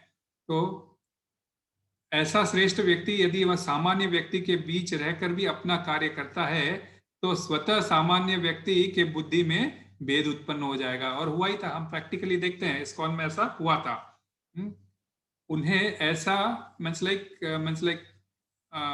ये पॉजिटिव चीज के लिए हुआ था। यदि वही हम जब कोई उनकी देखा देखी उनका कार्य करना चाहते हैं तो जो है सो वह गलत हो जाएगा। तो ये बुद्धि में भेद होना शुरू होता है, और भेद पॉजिटिव है नेगेटिव है वह आगे चल के डिसाइड होता है। तो यहाँ कृष्ण एडवाइस कर रहे हैं, अर्जुन युद्ध के बदले तुम वन जाकर रहने के प्रति क्या होगा, लोगों के प्रति जो है सो तुम्हारी श्रद्धा कम हो जाएगी, और एटलीस्ट उन्हें जो युद्ध में मारे जाने का जो फायदा है, अब भेद नहीं करना उसका मतलब क्या है? देखो ये मतलब अब समझ में आता है कि यदि युद्ध में कोई मारा जाता है तो क्या होता है। हमने दूसरे अध्याय में क्या सीखा था कि ये युद्ध में यदि कोई मारे जाओगे तो जो है सो आपको स्वर्ग की प्राप्ति होगी, है ना। तो एटलीस्ट तुम उनके स्वर्ग जाने का रास्ता क्यों बंद कर रहे हो? ऐसा मत करो, क्योंकि जो विद्वान है उनका शास्त्रों पर भरोसा है, तो उनको शास्त्रों के भरोसे एटलीस्ट उनको काम करने दो, एटलीस्ट उनको श्रद्धा तो है। तो जैसी उनकी श्रद्धा है उनकी इच्छा वैसी बनी रहेगी। बुद्धि भेद न हो इसके लिए जो मैंने कृष्ण कहते हैं, जो मैंने तुम्हें 2.47 ना 2.37 में जो मैंने शिक्षा दी है तुम एटलीस्ट उसका तो पालन करो। कि क्या शिक्षा दी थी 2.37 में? हतो वा प्राप्स्यसि स्वर्गम जित्वा वा भोक्ष्यसे महिम तस्मादुत्तिष्ठ कौन्तेय युद्धाय कृतनिश्चय। हे कुंती पुत्र, तुम यदि युद्ध में मारे जाओगे तो स्वर्ग प्राप्त करोगे, या यदि तुम जीत जाओगे तो पृथ्वी का साम्राज्य का भोग करोगे। अतः दृढ़ संकल्प के साथ उठकर खड़े हो जाओ और युद्ध करो। तो अर्जुन तुम ये जो बात कह रहे हो मैं जंगल चला जाऊंगा, तो सामने वाले के बुद्धि में भेद क्यों कर रहे हो? एक तो तुम्हारी श्रद्धा जाएगी, और ऊपर से जो है सो उनको जो स्वर्ग जाने का मौका मिल रहा है वह भी तुम उनसे छीन रहे हो। तो ये तो जन कल्याण की बात नहीं हुई। तो इसको तुम अगर यही सेम चीज जनरल बुद्धि वाले से, जनरल जो कृष्ण भावना भावित व्यक्ति नहीं है और उससे ये श्लोक सुनोगे और ये श्लोक के तात्पर्य समझोगे, तो वह जो सो आपको मटेरियल लेवल पे इसका एग्जांपल देगा, जो उल्टा उसका टोटली विपरीत आंसर होगा। तो श्रीला प्रभुपाद तात्पर्य में लिखते हैं इसलिए, चूंकि बद्ध जीव इंद्रिय तृप्ति के अतिरिक्त और कुछ नहीं जानते, अतः वे वेदों का अध्ययन इसी दृष्टि से करते हैं, किंतु सकाम कर्मों तथा वैदिक अनुष्ठानों के द्वारा नियमित इंद्रिय तृप्ति के माध्यम से मनुष्य धीरे धीरे कृष्ण भावनामृत को प्राप्त होता है। अतः कृष्ण भावनामृत में स्वरूप सिद्ध व्यक्ति को चाहिए कि अन्यों को अपना कार्य करने या समझने में बाधा न पहुंचाए, अपितु उन्हें यह प्रदर्शित करे कि किस प्रकार सारे कर्म फल को कृष्ण की सेवा में समर्पित किया जा सकता है। और बिल्कुल हम लोग यही करते हैं, हम लोग यही बोलते हैं, भाई आपको आप ऐसे ही खाना खाओगे तो आपको जो है सो कर्म फल लागू होगा, आप कृष्ण को भोग लगा के खाइए, है ना। तो उससे क्या होगा, एटलीस्ट आपका कर्म फल कट जाएगा। तो हमें यह सिर्फ प्रदर्शन करना है उनके सामने, बल्कि उनको फोर्स नहीं करना। हम जाके ये नहीं बोल सकते भाई तुम्हें जो है सो भगवान को भोग लगा के आपको प्रसाद लेना होगा। ये धीरे धीरे क्रमिक विकास, एटलीस्ट यदि उनको श्रद्धा है तो श्रद्धा के आगे सब बात बनती जाती है। तो यदि शास्त्रों में भी श्रद्धा है और कर्म कांड में भी श्रद्धा है, तो समय चलते चलते चलते उनको आगे एक ऐसा समय आएगा और आगे कैसा आता है, ऐसे ही कोई आता है, किसी ने कह दिया और उस समय आपका बात क्लिक हो गया और आप जो है सो इमीडिएट चेंज होना शुरू हो जाते हैं, और किसी किसी को समय लग जाता है। तो हमें किसी की नकल नहीं करनी चाहिए, श्रील प्रभुपाद ये भी कहते हैं हमें किसी की नकल नहीं करना चाहिए, और किसी को नकल करने के लिए प्रोत्साहित भी नहीं करना चाहिए कि भाई वो देखो वो 16 कर रहा है तुम भी 16 करो। नहीं, अपने अपने 16 माला वो कर रहा है, तुम 16 करो। नहीं, तुम 2 पे हो, तुम 2 करो, कोशिश करो 4 कर सको, यही कहते हैं। तो श्रीला प्रभुपाद ने लॉस एंजलिस में एक बार 1968 के प्रवचन के दौरान वे बताते हैं हमें श्रील हरिदास ठाकुर जैसे नाम जाप करते थे, वो दिन में 3 लाख का नाम जाप करते थे, उनकी नकल नहीं करनी चाहिए। हाँ, आप सोचते हैं कि हम एकांत में जाकर बैठकर जो है सो मैं तब करूंगा तभी ये संभव हो पाएगा, तो ये केवल और केवल नकल ही होगी। और तुम यदि ऐसा करोगे एकांत स्थान में जाकर जब करोगे, और यदि गलती से वहां लक्ष्य हीरा जैसी स्त्री आ जाएगी जैसे हरदास ठाकुर के सामने आई थी, तो समझ लो आप उत्पात ही मचाओगे। वर्ण संकर जो इसके पहले आया था, है ना, वर्ण संकर, तो उत्पात ही मचाओगे आप। इसीलिए प्रत्येक व्यक्ति को अपने कार्य में मीन्स लाइक लगे देना चाहिए, और वो उनके कर्म फल को जो है सो कृष्ण की सेवा में अर्पित करना चाहिए। तो आप जो भी कार्य कर रहे हो उसका फल जो है सो कृष्ण को अर्पित करें। जैसे हम मैक्सिमम क्या करते हैं, हम तो सारे अभी गृहस्थ जीवन है और यहाँ गृहस्थ कमाई के चक्कर में आए, तो अपनी कमाई को जो है सो कृष्ण को अर्पित करो, और फिर जो है सो आप अपने ऊपर यूज करो। दैट्स द बेस्ट सोर्स, है ना, कि जो है सो उससे जो है सो एटलीस्ट कर्म फल की हमारी शुद्धि होना शुरू होती है। हालांकि यह बात सभी के लिए फिट बैठती है, यह जरूरी नहीं है। हो सकता है इसमें से ऑलरेडी कोई हाई लेवल पर होंगे तो उनके लिए जो है सो ये अप्लीकेबल नहीं होती है। इन जनरल, लोक संग्रह से जो पिछले वर्ड था, इन जनरल सामान्य व्यक्ति के लिए ये 100% अप्लीकेबल है। अब सेकंड जो लाइन आती है दूसरी, जो ये थोड़ा 5 मिनट में खत्म हो जाएगा ये, जोशयेत सर्व कर्माणि विद्वान युक्त समाचरण, ये जो दूसरी लाइन है, अर्थात विद्वान व्यक्ति भक्ति भाव से करते हुए उन अज्ञानियों को भी सभी प्रकार के कर्मों में लगाए। विद्वान 2 शब्द से बना है, विद और वान। विद का अर्थ है वेद और वान का अर्थ है धारण करने वाला, अर्थात वेदों के ज्ञान को जो धारण करता है वह विद्वान कहलाता है। और हम लोग सोचते हैं भौतिक पढ़ाई हमने पढ़ लिख ली, चलो सीए बन गए, इंजीनियरिंग बन गए, और भी उच्चतर शिक्षाएं पा ली, वो लोग विद्वान हो गए, है ना। वेराज भगवद गीता कहती है जो वेदों को जो धारण करता है वह विद्वान होता है। और श्रील प्रभुपाद 15:15 में लिखते हैं, इस श्लोक का कोट करते हुए कहते हैं कि वेदेश सर्वेर अहम एव वेद्यो, समस्त वेदों को जानना मतलब श्री कृष्ण को ही जानना है। तो यह सिद्धांत संपूर्ण वैदिक अनुष्ठानों की पराकाष्ठा है।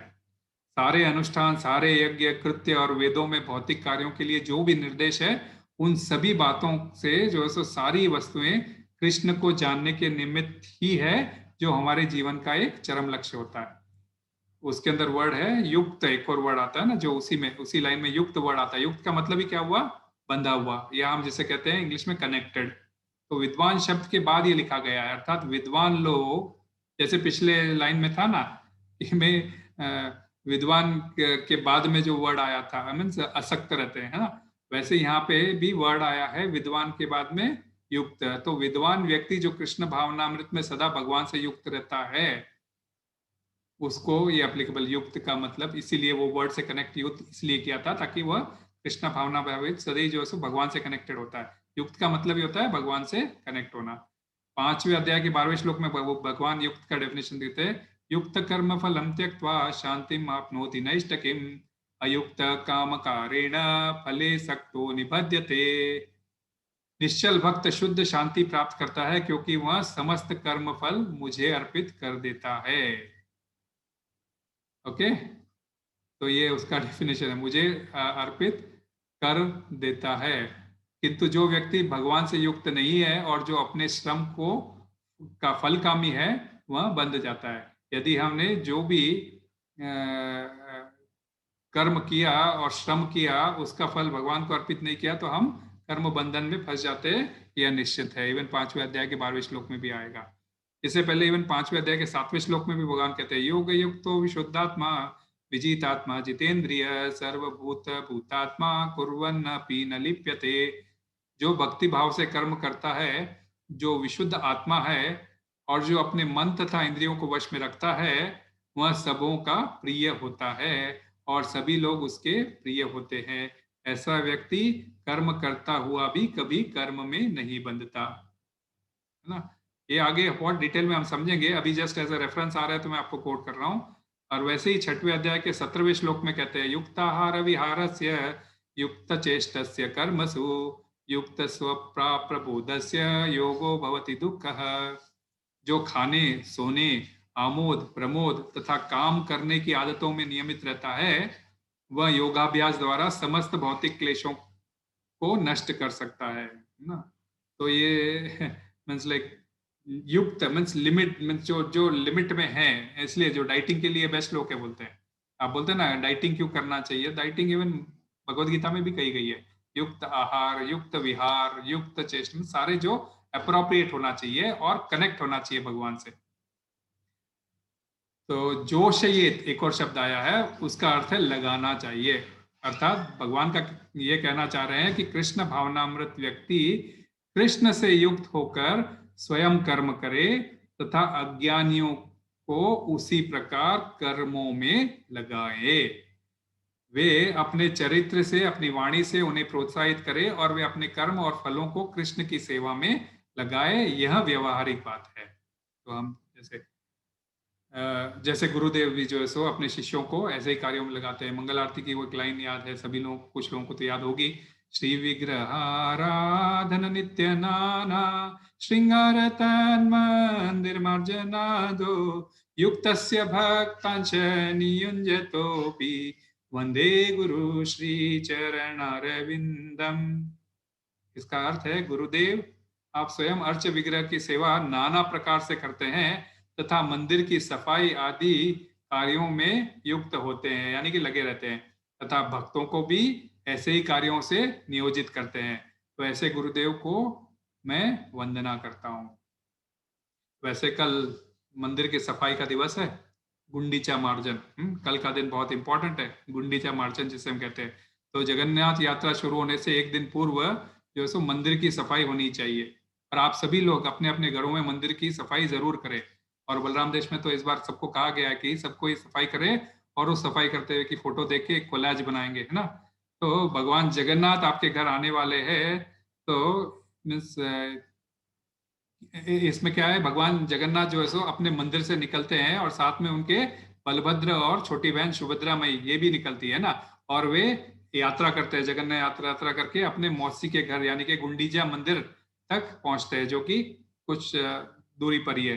सामने जगन्नाथ मंदिर है और रोड के उस पार जो है सो गुंडीचा मंदिर है। तो भगवान की यात्रा जो है सो यहाँ से वहां तक होती है। तो जैसे भगवान अपने ननियाल जा रहे हैं, मौसी के घर जा रहे हैं, कहने का मतलब ननियाल जा रहे हैं। तो ननियाल जाना कौन पसंद नहीं करता है ना, हर कोई पसंद करता है। वैसे ही भगवान भी बहुत प्रसन्न होते हैं जब अपने ननियाल जाते हैं, तो इसलिए जो है सो खूब मर्सी बांटते हुए जाते हैं हर किसी को। तो रथ यात्रा के एक दिन पूर्व ये सफाई करना बहुत जरूरी है। तो कहते हैं कि जब हम मंदिर का मार्जन करते हैं तो अपने आप और अपने हृदय का भी हमारा जो है सो मार्जन हो जाता है। कितने ही जन्मों से हमने जो मैल इकट्ठा कर रखा है हमारे हृदय में, हमारे मन में, वह जो है सो साफ हो जाता है। और जब हृदय साफ हो जाता है तो क्या हो जाता है, जब दर्पण के ऊपर धूल रहती है और हम जब कपड़े से साफ करते हैं तो क्या होता है, दर्पण एकदम चमकने लगता है। तो जैसे ही हृदय भी हमारा जो है सो, जब हम मंदिर की सफाई करते हैं तो हमारा हृदय भी साफ हो जाता है, चमकने लगता है। तो जगन्नाथ जी को जो है सो बड़ी आसानी से अट्रैक्ट होते हैं और वो जो है आपके हृदय में विराजमान होने के लिए रेडी रहते हैं। क्योंकि कोई जब यदि आपके घर आ रहा है तो आप उनको रिसीव करोगे ना। आपको अब आपके कोई मित्र आ रहा है तो आप क्या करोगे, सबसे पहले अगर आपने अस्त व्यस्त घर रखा है तो पहले उसको ठीक करोगे, ताकि जो है और मित्र को जो चाहते हैं वो सब जो है पकवान वगैरह बनाओगे, या फिर उसको जो जो चीज पसंद है वह सब चीजें करके घर में रखोगे। तो ये तो सारे जग के नाथ है जगन्नाथ। और वे जब आपके घर में वे जब ननियाल आ रहे हैं तो खुशी मनेगी नहीं, रोज 56 भोग होता है ना। भगवान ऐसे कहते हैं जगन्नाथ जी के नाखून भी नहीं सूखते उसके पहले जो है सो उनका दूसरा भोग आ जाता है। तो इतना प्रसाद होता है। तो इसीलिए जो सो सफाई करना और ये करना ये एक होता है। और इसको चैतन्य महाप्रभु ने स्वयं कहते हैं ना अपने अंग वस्त्र, जो जो अपने ऊपर से जो कपड़ा डालते हैं ना, उससे जो है सो उन्होंने स्वयं जो है सो गुंडीचा मंदिर का मार्जन किया था। और मार्जन करते करते उनके आंखों से अश्रु बह निकलते थे। क्यों? जगन्नाथ भगवत प्रेम, वे स्वयं कृष्ण है, परंतु जगन्नाथ स्वरूप रूप को रिसीव करने के लिए उनको जो सो वे जो रोमांच के कारण जो सो उनके अश्रु निकल निकल आया करते थे, और खुशी के मारे उनके आंसू झलक पड़ते थे, और वे खूब मगन होकर ये कार्य करते थे। और उनको देखा देख जो सो वे स्वयं भी करते थे, और अपने सारे फॉलोअर्स है जो उनके साथ में जितने पार्षद है और जितने फॉलोअर्स है उनको भी इस कार्य में लगाते थे, और हर कोई जो है सो करता था। तो ये अगर मंदिर चालू होता तो हम सभी जो है सो होलसेल में जाके जो है सो मंदिर सफाई में लगते थे, परंतु अभी कोरोना के चक्कर में मंदिर तो बंद है। तो हर किसी को आदेश दिया गया है, कुछ निर्धारित भक्ति मंदिर जाएंगे, बाकी सभी लोग अपने अपने घर में मंदिर की सफाई करेंगे। तो ये आज के श्लोक से भी, ये आज का ये गुंडीचा मार्जन का जो श्रृंखला है इससे कनेक्ट हो जाता है। तो श्रीला प्रभुपाद भी स्वयं मंगल आरती में भाग लेते थे और सभी भक्तों को इस कार्य में नियुक्त करते थे। सुबह 4:30 बजे आरती होती थी सारे इस्कॉन मंदिरों में, अपने यहाँ 5 बजे होती है, बट इन जनरल 4:30 बजे होती है। उनके जीवन में वो रात भर ट्रांसलेशन लिखते रहते थे, परंतु फिर भी मंगल आरती के लिए वे एकदम कहीं पर भी रहो रेडी होके खड़े होते थे। और इसके अलावा वे प्रातः लाइक मंदिर में जो मॉर्निंग और इवनिंग जो क्लासेस होती थी उसमें भी बैठते थे। वृंदावन के मंदिर में वे स्वयं जो है सो बैठे बैठे अपने भक्तों के प्रवचन का भी आनंद लेते थे। एक बार उन्होंने, और ये उन भक्तों में जब आनंद लेते थे, और उन्होंने स्पेशली एक आदेश उन्होंने और एक दिया, दिसंबर 1974 में उन्होंने एक पत्र लिखा जिसमें उन्होंने एक क्लियर आदेश दिया कि मेरे सभी शिष्यों का कर्तव्य है कि वे चाहे छोटे हो या बड़े, हमारे आंदोलन में कोई छोटा या बड़ा नहीं होता, सभी भक्ति होते हैं। अतः सभी भक्तों से आशा की जाती है कि भक्ति योग का पालन करें और सुबह शाम दोनों वक्त मंदिर के जो प्रवचन की क्लासेस है उसमें जरूर भाग लेना चाहिए। वह क्लास चाहे कोई छोटे भक्त द्वारा ली जा रही है और बड़े भक्त द्वारा ली जा रही है, लीप भक्त द्वारा ली जा रही है, उसमें कोई छोटा या बड़ा नहीं होता है। इसके यदि अलावा कभी कभी क्लास नहीं होती है, कभी वहां पे कीर्तन हो रहा है, कभी क्लास नहीं होती, कभी कीर्तन होता है ना। हमारे यहाँ जैसे ट्यूसडे वेडनेसडे पहले डिसाइडेड था, ओनली कीर्तन होता है। तो कीर्तन हो या जप चल रहा हो या नृत्य चल रहा हो या प्रवचन चल रहा हो, सभी में आपको बढ़ चढ़कर भाग लेना बहुत जरूरी है। ये श्रीला प्रभुपाद की आशा है अपनी भक्तों से। तो हम कभी कभी, इसलिए हम देखते हैं ना, कभी कभी हम भगवत गीता का क्लास अटेंड करो कहते हैं, भागवतम का क्लास अटेंड करो कहते हैं। तो एक कि भाई है ना, आपको इंटरेस्ट ऑटोमेटिक आएगा जब आप सुनते रहोगे, सुनते सुनते ऑटोमेटिक आपको जो है सो कब पसंद आना शुरू हो जाएगा पता ही नहीं चलेगा। और अब आखिरी वर्ड है समाचरण, इस श्लोक का, दूसरे श्लोक का, समाचरण अर्थात समान रूप से आचरण या अच्छी तरह से आचरण। तो कृष्ण भावना भावित व्यक्ति सामान्य व्यक्ति की तरह कर्म करते हुए यह दिखलाए कि वह पूरी तरह से सामान्य व्यक्ति के धरातल पर है। जब कोई कार्य कर रहा है तो कोई बड़े जोर शोरों से करने की जरूरत नहीं है, जैसे नॉर्मल व्यक्ति करता है उसी के धरातल पर आके काम करे और अपने कर्मों को अच्छी तरह से करे, ताकि सामान्य व्यक्ति को भी पूरी तरह मन लगाकर कर्म करने का मन हो।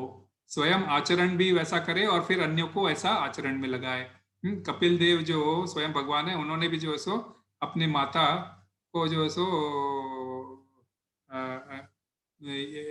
ये इनफैक्ट लाइक कपिल देव का एक ऐसा आता है कि कपिल देव के पिताजी जो है सो कर्दम मुनि, जब कपिल देव का जन्म हुआ तो साक्षात भगवान ही उनके घर में जन्म लिए, लेकिन फिर भी उनके जन्म के पश्चात उन्होंने उनकी माता को कहा था, कर्दम मुनि ने अपनी पत्नी को कहा था कि तुझे पुत्र प्राप्ति होने के बाद में मैं जो है सो वानप्रस्थ ले लूंगा और मैं जो है सो जंगल में जाकर अपना जीवन, शेष जीवन भगवान की भक्ति के लिए प्राप्त करूंगा। तो भगवान तो स्वयं घर में आके उनके जन्म लिए हैं, फिर उनको छोड़ के जाने की जरूरत क्या थी? आचरण। वही आता है बात आचरण कि जो वेदों में कहा गया है उसका पालन करना चाहिए और आचरण वही प्रस्तुत करना चाहिए जो जन सामान्य के लिए एग्जाम्पल सेट हो और सामने वालों को बिना फोर्स के ये काम हो। इससे क्या होगा? भगवान का प्रचार प्रसार ही होगा। तो और जो है सो इसीलिए कृष्ण अर्जुन को यहाँ बोल रहे हैं कि भाई योद्धाओं के मन में बुद्धि भेद ना करो, इसके विपरीत अपना श्रेष्ठ कर्म करो, युद्ध करो और सभी योद्धाओं को भी युद्ध में लगाओ। इससे जो है सो उनके मन में बुद्धि भेद भी नहीं होगा, उनको जो है सो उनको भी पॉजिटिव होगा, उनको भी स्वर्ग जाने का मौका मिलेगा और तुम भी जो है सो कृष्ण भावनामृत में कर्म करने के कारण तुम्हें जो है सो कोई कर्म का बंधन लागू नहीं होगा। तो ये दोनों श्लोकों का मीनिंग एक ही था, इसीलिए मैंने थोड़ा ले लिया, इसमें थोड़ा 15-20 मिनट ज्यादा हुआ, क्षमा चाहता हूँ। इसी के साथ मैं वाणी को विराम देता हूँ। अब आप समझ गए होंगे कि भक्ति वृक्ष क्लास में हम जो इस्कॉन चलाता आ रहा है, यह भी उसी उद्देश्य है ताकि सब कृष्ण का हम जो है सो प्रचार कर सकते हैं और आसक्त व्यक्तियों को थोड़ा अनासक्त के रूप में हम जो है सो उनको अनासक्ति से जो है सो उनको अनासक्ति में लगा सके, है ना। तो इसके यहीं पे मैं अपना विराम देता हूँ इसको क्लास को। अब किसी को कोई प्रश्न है या फिर किसी को कुछ ये है तो फिर जो है सो हम ले सकते हैं। बलवंत प्रभु को ऑफिस का कुछ काम आ गया तो फिर वे शायद मीन्स लाइक वे क्लास अभी नहीं है। मुझे जहाँ तक समझ में आएगा तो मैं समझाने की कोशिश करूँगा, और बाकी अन्य आप सभी लोग में से अब तो काफ़ी सीनियर भी हो गए हैं, तो कुछ भी यदि है तो मुझे आप कोशिश करूँगा मैं आपके कुछ सोल्यूशन दे सकूँ। तो किसी का कोई प्रश्न है तो ज़रूर पूछिए। हरे कृष्णा।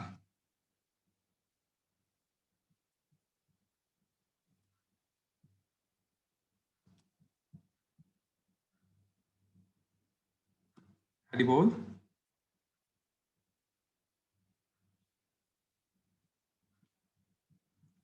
हरे कृष्णा। किसी का कोई प्रश्न नहीं है? हरे कृष्णा भैया। हरे कृष्णा, बोलो गोपाल जी। भैया बहुत अच्छो क्लास तो भैया बहुत अच्छा से एक्सप्लेन है दो श्लोक। खाली मारो एक डाउट तो भैया एक अंदर। हिंदी गोपाल जी, हिंदी। हाँ हाँ, मेरा एक डाउट था भैया इसके अंदर कि जाना भाई अपन अपने फैमिली मेंबर्स को बोलते हैं, ये जो सेकंड श्लोक में बताया कि हम हमारे कर्तव्य कर्म करते रहना चाहिए और इनडायरेक्टली अपने आचरण से दूसरे को सिखा देना चाहिए। यस। बट कभी कभी ऐसा होता है अपने फैमिली मेंबर्स में एक्चुअली हर एक जना ये बातों के तरफ मुड़ता नहीं है जल्दी से। Yes yes. तो उनको हमने कितना फोर्स करना चाहिए, यानी ऐसा फोर्स करना उचित है? आज का श्लोक वही है, उनको फोर्स नहीं करना चाहिए, बस अपना आचरण करते रहना चाहिए। उनको भी एक दिन ऑटोमेटिकली असर आएगा, धीरे धीरे आएगा। आज नहीं, इस जन्म में नहीं, अगले जन्म में, उस नहीं तो उसके अगले जन्म में। तो इसमें कभी भी फोर्स नहीं करना चाहिए। ये ज्ञान है, ज्ञान के रूप में आप ज्ञान को प्रदर्शित कर सकते हैं, उसके बाद में उसको अपने जीवन में उतारना नहीं उतारना, ये प्योरली एंड प्योरली हर जीव का अपना, क्योंकि भगवान ने जो इंडिपेंडेंस दे रखी है ना, छोटी सी सूक्ष्म आजादी, हर एक भगवान ने हर जीव को सूक्ष्म आजादी दे रखी है, जिसके तहत वह डिसाइड करेगा कि उसको इस रोल मॉडल में आगे बढ़ना है या नहीं बढ़ना है। होता है ना, इसीलिए हम देखते हैं कि कभी भी हम जो है सो किसी को बढ़ चढ़ के फोर्स नहीं करते हैं कि भाई आप सुनो इस क्लास को। मैंने अपने परिवार में भी नहीं कहा कि भाई तुम लोग करो, ये तो धीरे धीरे जैसे जैसे उन्होंने सुना वह खुद भी ज्वाइन हो गए। जैसे मैं मेरी सिस्टर का ही एग्जांपल ले सकता हूँ। शायद वो हमको 2-3 साल से देख रही है, लेकिन शायद हो सकता है कि उससे कहीं ना कहीं ऐसा 1-2 क्लास सुनी और जो सो वो कनेक्ट हुई और आज उसने गुरु आश्रय का डिसीजन लिया। तो वैसे ही होता है कि हर किसी, कई लोग होते हैं जो मतलब देखते हैं और कि ये लोग सही राह पे हैं, कुछ गलत नहीं है, और जैसे जैसे भगवत गीता के श्लोक के बारे में समझेंगे, क्योंकि होता क्या है कि उनको वैसा प्रदर्शन का या सामने उनको ऐसा कभी मौका नहीं मिला, इसीलिए उनको उस हिसाब से, जैसे परंपरा से ज्ञान हम सुनते आ रहे हैं, तो अपने शिक्षा गुरुओं के थ्रू, दीक्षा गुरुओं के थ्रू जब हम ये ज्ञान सुनते आते हैं तो ऑटोमेटिक उसका, जब ज्ञान वैसा दिया जाता है तो ऑटोमेटिकली उसके साथ में एम्पावरमेंट होता है, उससे थोड़ा फर्क पड़ता है। तो इसीलिए हम लोग सबको बस यही कहते हैं कि आगे स्पिरिचुअल लाइफ में आप आगे बढ़ो। तो इसीलिए थोड़ा बहुत बस मुख वाणी से अपने थोड़ी बहुत बातें करते रहते हैं, पर भेद करने का कभी हम कोशिश नहीं करते हैं। प्रभु जी प्रसादम, वो आपका काम कर जाए। Yes yes, that is also. आप जब वो भी भक्ति का ही है, भक्ति में लगाने के लिए प्रसाद, आप नॉर्मल खाना नहीं खाओगे, प्रसाद के रूप में खाओगे तो ऑटोमेटिकली उसका असर आना शुरू होएगा कहीं। ये भगवत गीता के ज्ञान है माता जी, तो ये कहीं मीन्स लाइक तुम्हारे हमारे कहे हुए ज्ञान पे तो असर नहीं होगा, पर अपरोक्षीय ज्ञान है जो भगवान के द्वारा बोला हुआ, तो ये डेफिनेटली असर करेगा। और हम देखते हैं, आप स्वयं भी देखते हो, जो सारे भक्ति वृक्ष मेंबर्स है, आप सभी लोगों ने ये एक्सपीरियंस भी किया है। पिछले साल तो अपने यहाँ गौरनिताई थे तो जगन्नाथ जी खूब धूमधाम से हुए थे, और इस बार मंदिर में कुछ गूगल फॉर्म भेजा है आप लोगों को, तो मैंने भी अभी भरा नहीं है, तो थोड़ा लेट हो गया मैं भी भरने में, लेकिन भरूंगा। आप लोग भी जो हो सकता है जैसे टाइम, कोई दोपहर में भी जा सकते हो, ऐसा नहीं है। और जगन्नाथ जी को ऐसा नहीं कि मैं नहा धो के जाऊंगा, जगन्नाथ जी को तो किसी भी रूप में, कैसे भी पोजीशन में आप जाके आप जो है सो उनको रथ खींच सकते हो, है ना। कोई उसमें कोई आपको ये नहीं है कि मुझे स्नान करके ही जाना है, मुझे अच्छे वस्त्र पहन के जाना, करके जाते हो बहुत अच्छी बात है, बट ऐसा नहीं है। परंतु जाना चाहिए जगन्नाथ जी के दर्शन करने, और रथ खींचने का मौका गंवाना नहीं चाहिए। जब आप रथ को खींचते हो तो रथ जो है सो आप कृष्ण को अपने जीवन में, अपने हृदय की ओर लेके आ रहे हो, उसका ये संदेश है। गोपियों ने ये किया था महाभारत के युद्ध के पश्चात, कृष्ण के रथ को खींच के बोले हम तुम्हें जो है सो वृंदावन वापस लेके जाएंगे। दीन पावन प्रभु, आपको भी कुछ ऐड करना है तो प्रभु। हरे कृष्णा प्रभु। हरे कृष्णा प्रभु, धन्यवाद प्रणाम प्रभु। बहुत आपका voice Prabhu, voice is very low. अभी आ रहा है प्रभु? आई डोंट नो प्रभु, मुझे स्लो आ रहा है, आई डोंट नो अबाउट। अभी आ रहा है? हेलो हेलो, हरे कृष्णा। बहुत कम आ रहा है प्रभु, आपका आवाज बहुत ही कम आ रहा है। हरे कृष्णा। म्यूट है, म्यूट है शायद आपका बहुत, या तो फिर बहुत कम पे होगा वॉल्यूम प्रभु। हरे कृष्णा। बोलिए प्रभु, बहुत स्लो आ रहा है, लेकिन शायद मुझे तो बहुत स्लो सुनाई दे रहा है। It's okay. हरे कृष्णा, अभी आ रहा है प्रभु? पता नहीं, कुछ तो तकलीफ है, शायद से बंद करके चालू करना पड़ेगा। नहीं अभी ठीक है प्रभु, अभी ठीक है। एक्चुअली वही बहुत सुंदर, आपने हर शब्द का इतना डिटेल में एक्सप्लेनेशन दिया प्रभु। बोलने का मतलब हर शब्द को ऐसा लग रहा था मैं अमरेंद्र प्रभु जी को सुन रहा हूँ। अरे नहीं तो बहुत डिटेल में प्रभु, thank you, very wonderful class, और बहुत उपयोगी जीवन के लिए जो उपयोगी शिक्षा है ना, उसके अंदर आपने बहुत डिटेल में समझाया। सो बस उतना ही ऐड करना था प्रभु, बहुत सुंदर, थैंक्स अ लॉट। और किसी का कोई प्रश्न तो फिर, क्योंकि 7 बज रहे हैं, तो फिर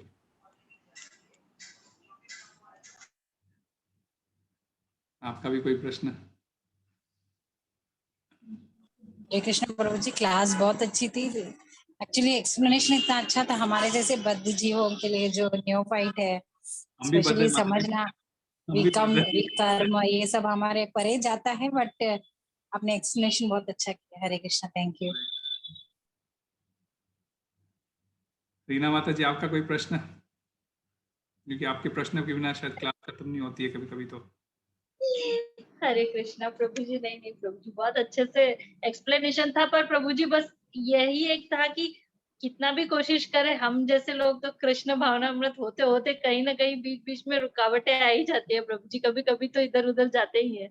उसके लिए बताइए प्रभु जी, और कैसे और ज्यादा कैसे भक्तों का संग ABCD जो प्रभुपाद ने दिया अपने को एसोसिएशन। यस प्रभु जी, एक्चुअली प्रभुपाद की एक मूवी बनी है ना, जो चारू स्वामी महाराज जी ने बनाई हुई है, जो 45 एपिसोड में है। वो प्रभु जी बहुत ही अच्छी, मतलब इतना अच्छा पिक्चराइजेशन है उसका, ऐसा लगता है वो रियल ही है, मतलब कुछ उसको देख के मुझे खुद को वो देखना, लेकिन मैं जी प्रभु, उसकी शूटिंग्स ऐसे लगती है प्रभु जी की जैसे लाइक रियल अमेरिका में, मतलब बहुत ही अच्छा है। उसको देख के कभी कभी लगता है कि प्रभुपाद ने कितना, मतलब बहुत अच्छे से उन्होंने एक्सप्लेनेशन किया, इतना धीरे धीरे, और वो सारे लोग उनसे जुड़ते ही चले गए। यही है माता जी, यही डिफरेंस है। प्रभुपाद भी पहले जैसे उन्होंने सोचा था कि मैं कमाई कर लूं और फिर इसमें आऊं कृष्ण भावनामृत में, जो हमारी भी बुद्धि यही रहती है कि वे पहले अपने जीवन के लिए कुछ कमा लूं, उसके बाद बुढ़ापे में आके भक्ति करूंगा, है ना। तो प्रभुपाद ने भी वही किया था, लेकिन उनके पास स्ट्रॉन्ग ज्ञान था, उनके गुरु महाराज का एम्पावरमेंट था, जैसे हम कहते हैं, कन्विक्शन के साथ में उन्होंने एम्पावरमेंट को स्वीकार किया, और उन्होंने जो है सो ये कार्य रच डाला कि अंतरराष्ट्रीय कृष्ण भावनामृत को अमेरिका में जाके, क्योंकि इंडिया में उन्होंने बहुत कोशिश की थी, हम श्रीला प्रभुपाद लीलामृत पढ़ते बहुत कोशिश की थी, जब वो में थे, बॉम्बे में आए, दिल्ली में कितने दिन तक उन्होंने तकलीफ में गुजारे, है ना।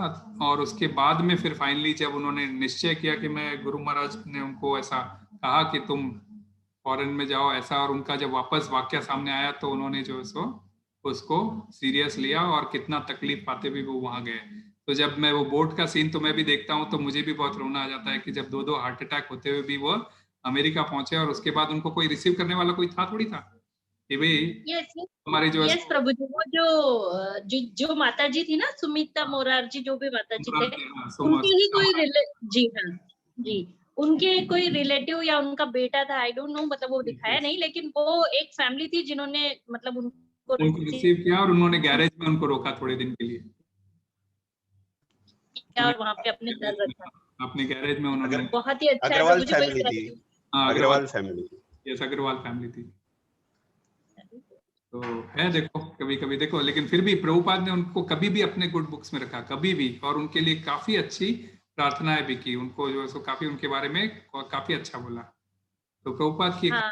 कि वो कि जिनके, और बीटल्स के बारे में भी हमने जिक्र किया था, जो बीटल्स के मालिक है, जिन्होंने अपना पूरा 80 गज का जो उन्होंने अपना जो भक्ति वेदांत मैनर जो उन्होंने उनको डोनेट कर दिया था इस्कॉन को।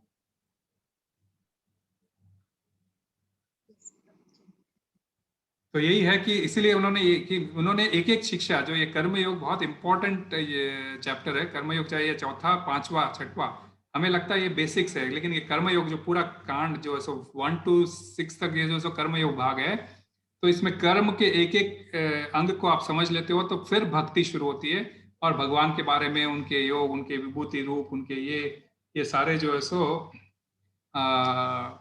काफी डिटेल में, और उसके बाद में ज्ञान को डाला है कि अब तुम ये सब समझ गए हो तो अब ज्ञान समझो, जो शास्त्र से ज्ञान है। तो ये भगवत गीता में ऐसा नहीं छोड़ डाला है, इसलिए तो बीच का पार्ट है ना, जो ऊपर भी ब्रेड रहो, नीचे भी ब्रेड रहो, और बीच में जो माल मसाला डालते हैं आलू का वगैरह, वो ज्यादा टेस्टी होता है। ऊपर नीचे ब्रेड को खाने में तो कोई मतलब नहीं आता है, लेकिन जब तीनों मिला के जब हम खाते हैं तो सैंडविच का मजा आता है। वैसा है भगवत गीता। सिर्फ आप सोचते हो कि मैं कर्म योग पढ़ूंगा, मैं ज्ञान योग पढ़ूंगा, तो नहीं चलेगा। ये तीनों का मिश्रण ही भगवत गीता है। और सबसे करेक्ट है भैया। और वो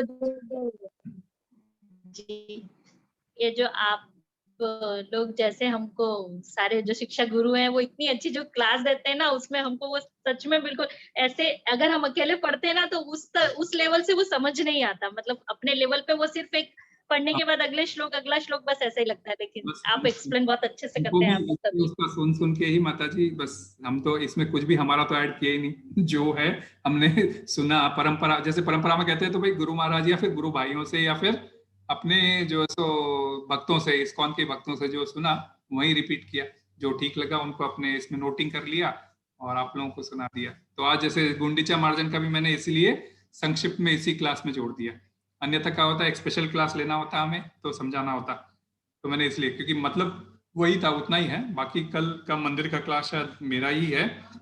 अभी तक मैंने भगवत गीता प्रिपेयर की थी, शायद कल मुझे गुंडीचा मार्जन के ऊपर बोलना ऐसे पता चला है, तो मेरे को प्रिपेयर करना पड़ेगा उसके ऊपर, क्योंकि इस खाली इतना सा बोलने से नहीं चलेगा। और किसी का कोई अगर ये नहीं है तो फिर हम नरसिंह आरती करते हैं और क्लास को विराम देते हैं। और किसी को कुछ बोलना है? हरे कृष्णा। बहुत धन्यवाद प्रभु जी। हाँ कुटुम्बराव प्रभु, आप बताइए, आप तो आपको कैसे लगा क्लास? मुझे आपको, इनफैक्ट एक और भी प्रभु है ना, वो है अभी रंजीत। हाँ रंजीत प्रभु। यस प्रभु, आप दोनों को उनका है कोई ये है कुछ डाउट लगा कि भी ऐसे लगा कि ये आपको गलत लग रहा है, तो फिर आप उसका समाधान पूछ सकते हो प्रभु। नहीं, बहुत धन्यवाद। ये मेरा सेकंड क्लास है। हाँ वही लास्ट क्लास तो थोड़ा मुश्किल, थोड़ा मैं मिस हो गया। अभी सेकंड क्लास पक्का कैसा भी बैठने के लिए मैं पूरा कैंसिल करके अभी बैठा है। बहुत धन्यवाद, आप explanation is very good. Thank you very much. So प्रभु, तो आपको जो है सो ऐसे ही समझ में आएगा। So that we are in the third chapter, we started this 3 years back almost. So attend कीजिए, आपको फिर भी like Bhagavat never, like every shloka is independent of itself as well as connected, so we do give connections and then explain, so you will definitely understand Prabhu. We also thank you very much. Bhagavad Gita from chapter 7 only Prabhu, so like we also did not find first read 1 to 6, we started our Bhakti Vriksha from 7, so from there we came to this level. Thank you very much Prabhu. Okay, and Ranjit Prabhu, आपको कुछ कहना है?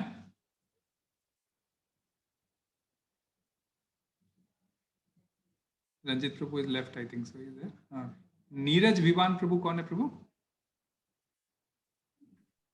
हरे कृष्णा प्रभु जी। हाँ। वो हम लोग neighbour है प्रभु जी, तो वो भी हाँ, एक्चुअली लास्ट 3 कभी उनका स्वागत नहीं किया। तो नीरज विवान प्रभु आपका स्वागत है, हरे कृष्णा। वो अभी पहले 3 बार से क्लास अटेंड कर रहे हैं प्रभु जी, ये मैं 3rd देखा, वीक है। मैंने सोचा किसी का है पूछेंगे हम लोग, क्योंकि लेकिन लास्ट 2 वीक से मैं भी ऑफिस में रहता था एंड मैं 6:30 ऑफिस से निकलता था, तो उस समय फोन पे ज्यादा बात नहीं हो पाती थी, तो मैं पूछ नहीं पाया कौन है। तो वेलकम प्रभु, आप नीरज विवान प्रभु, वेलकम टू द ग्रुप, आप सुनते रहिए।